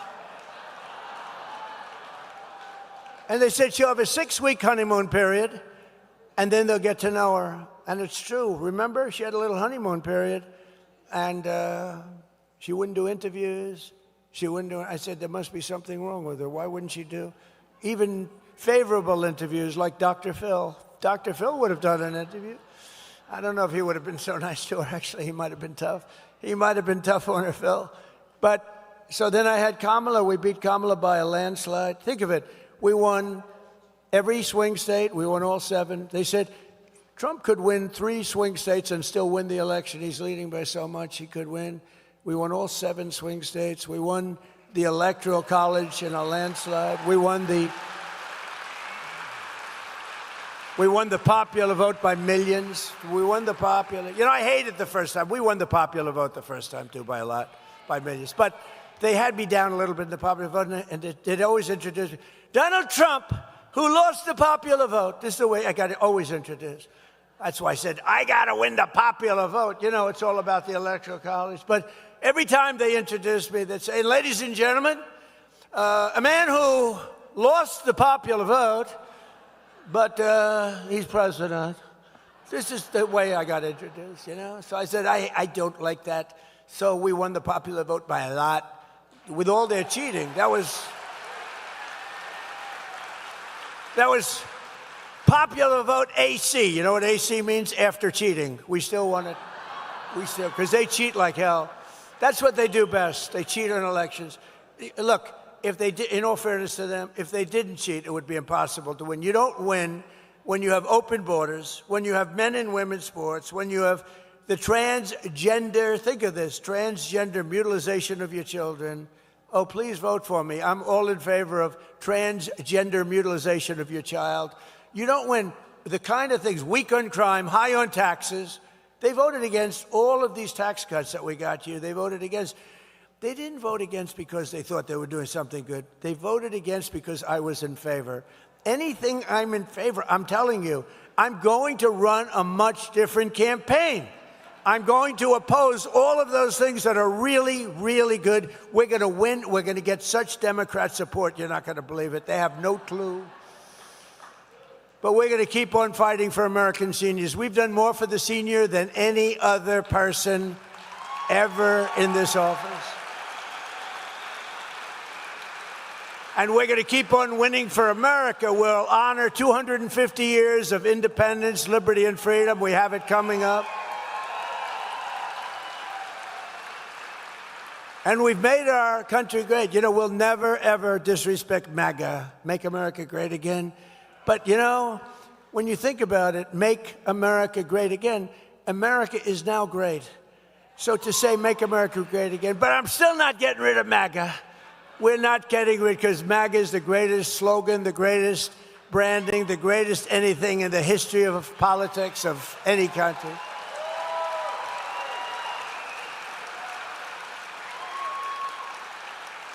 You remember last time, because we were doing so well, I had a potential slogan, Keep America Great. So instead of Make America Great Again, it was Keep America Great. Here's the problem, CAG. I said, that doesn't work, CAG. And I just couldn't get away. And then I did polls. Would you rather have MAGA, Make America Great Again, or CAG? Keep it. And everyone says, we want MAGA, we want MAGA. But what we do have is a new kind of a thing. It's America is back. And that's really true. America is back. Bigger, better, and stronger than ever. It's back bigger, better, and stronger than ever. And just to put it in some words that you've heard before, together we will make America powerful again. We will make America wealthy again. We will make America, Dr. Oz, healthy again. We will make America strong again. We will make America proud again. We will make America safe again. And we will make America great again. Thank you. Thank you very much. The Villages. Thank you. Thank you. God bless you.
The president was back in prime rally form, quickly taking one of his infamous rally polls to gauge the popularity of his no-tax policies. There was also the usual flair for humor, taking aim at the mainstream media and one of his well-deserved favorite targets, Ilhan Omar, as well as many other weaves throughout his speech. So it was a great start to what will be a great rally season. It was great being with all of you today. I hope to see you again soon.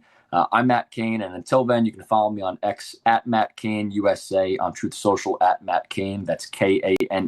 Until then, here's a message from our sponsors. As you know, we're right in the middle of peak allergy season, and for a lot of people, it's hitting hard right now. Congestion, fatigue, and that run-down feeling that seems to come out of nowhere. And it's not just the symptoms, it's how it affects everything else. Your sleep, your energy, your focus throughout the day. Most of the time, it hits before you've had a chance to prepare, and it's something we see year after year. And that's why more Americans are starting to prepare ahead instead of reacting last minute.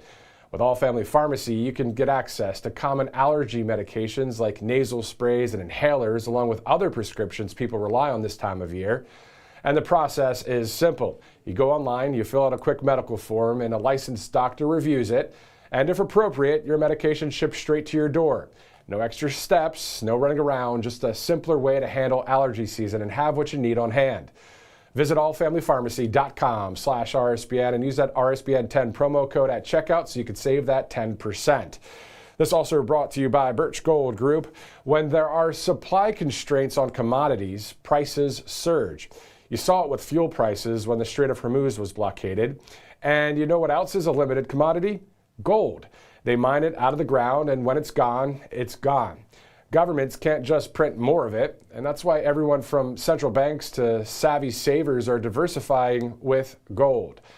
If you've been thinking about it for years but have still never moved some of your savings into physical gold, Birch Gold Group is who we trust here at RSBN to help you.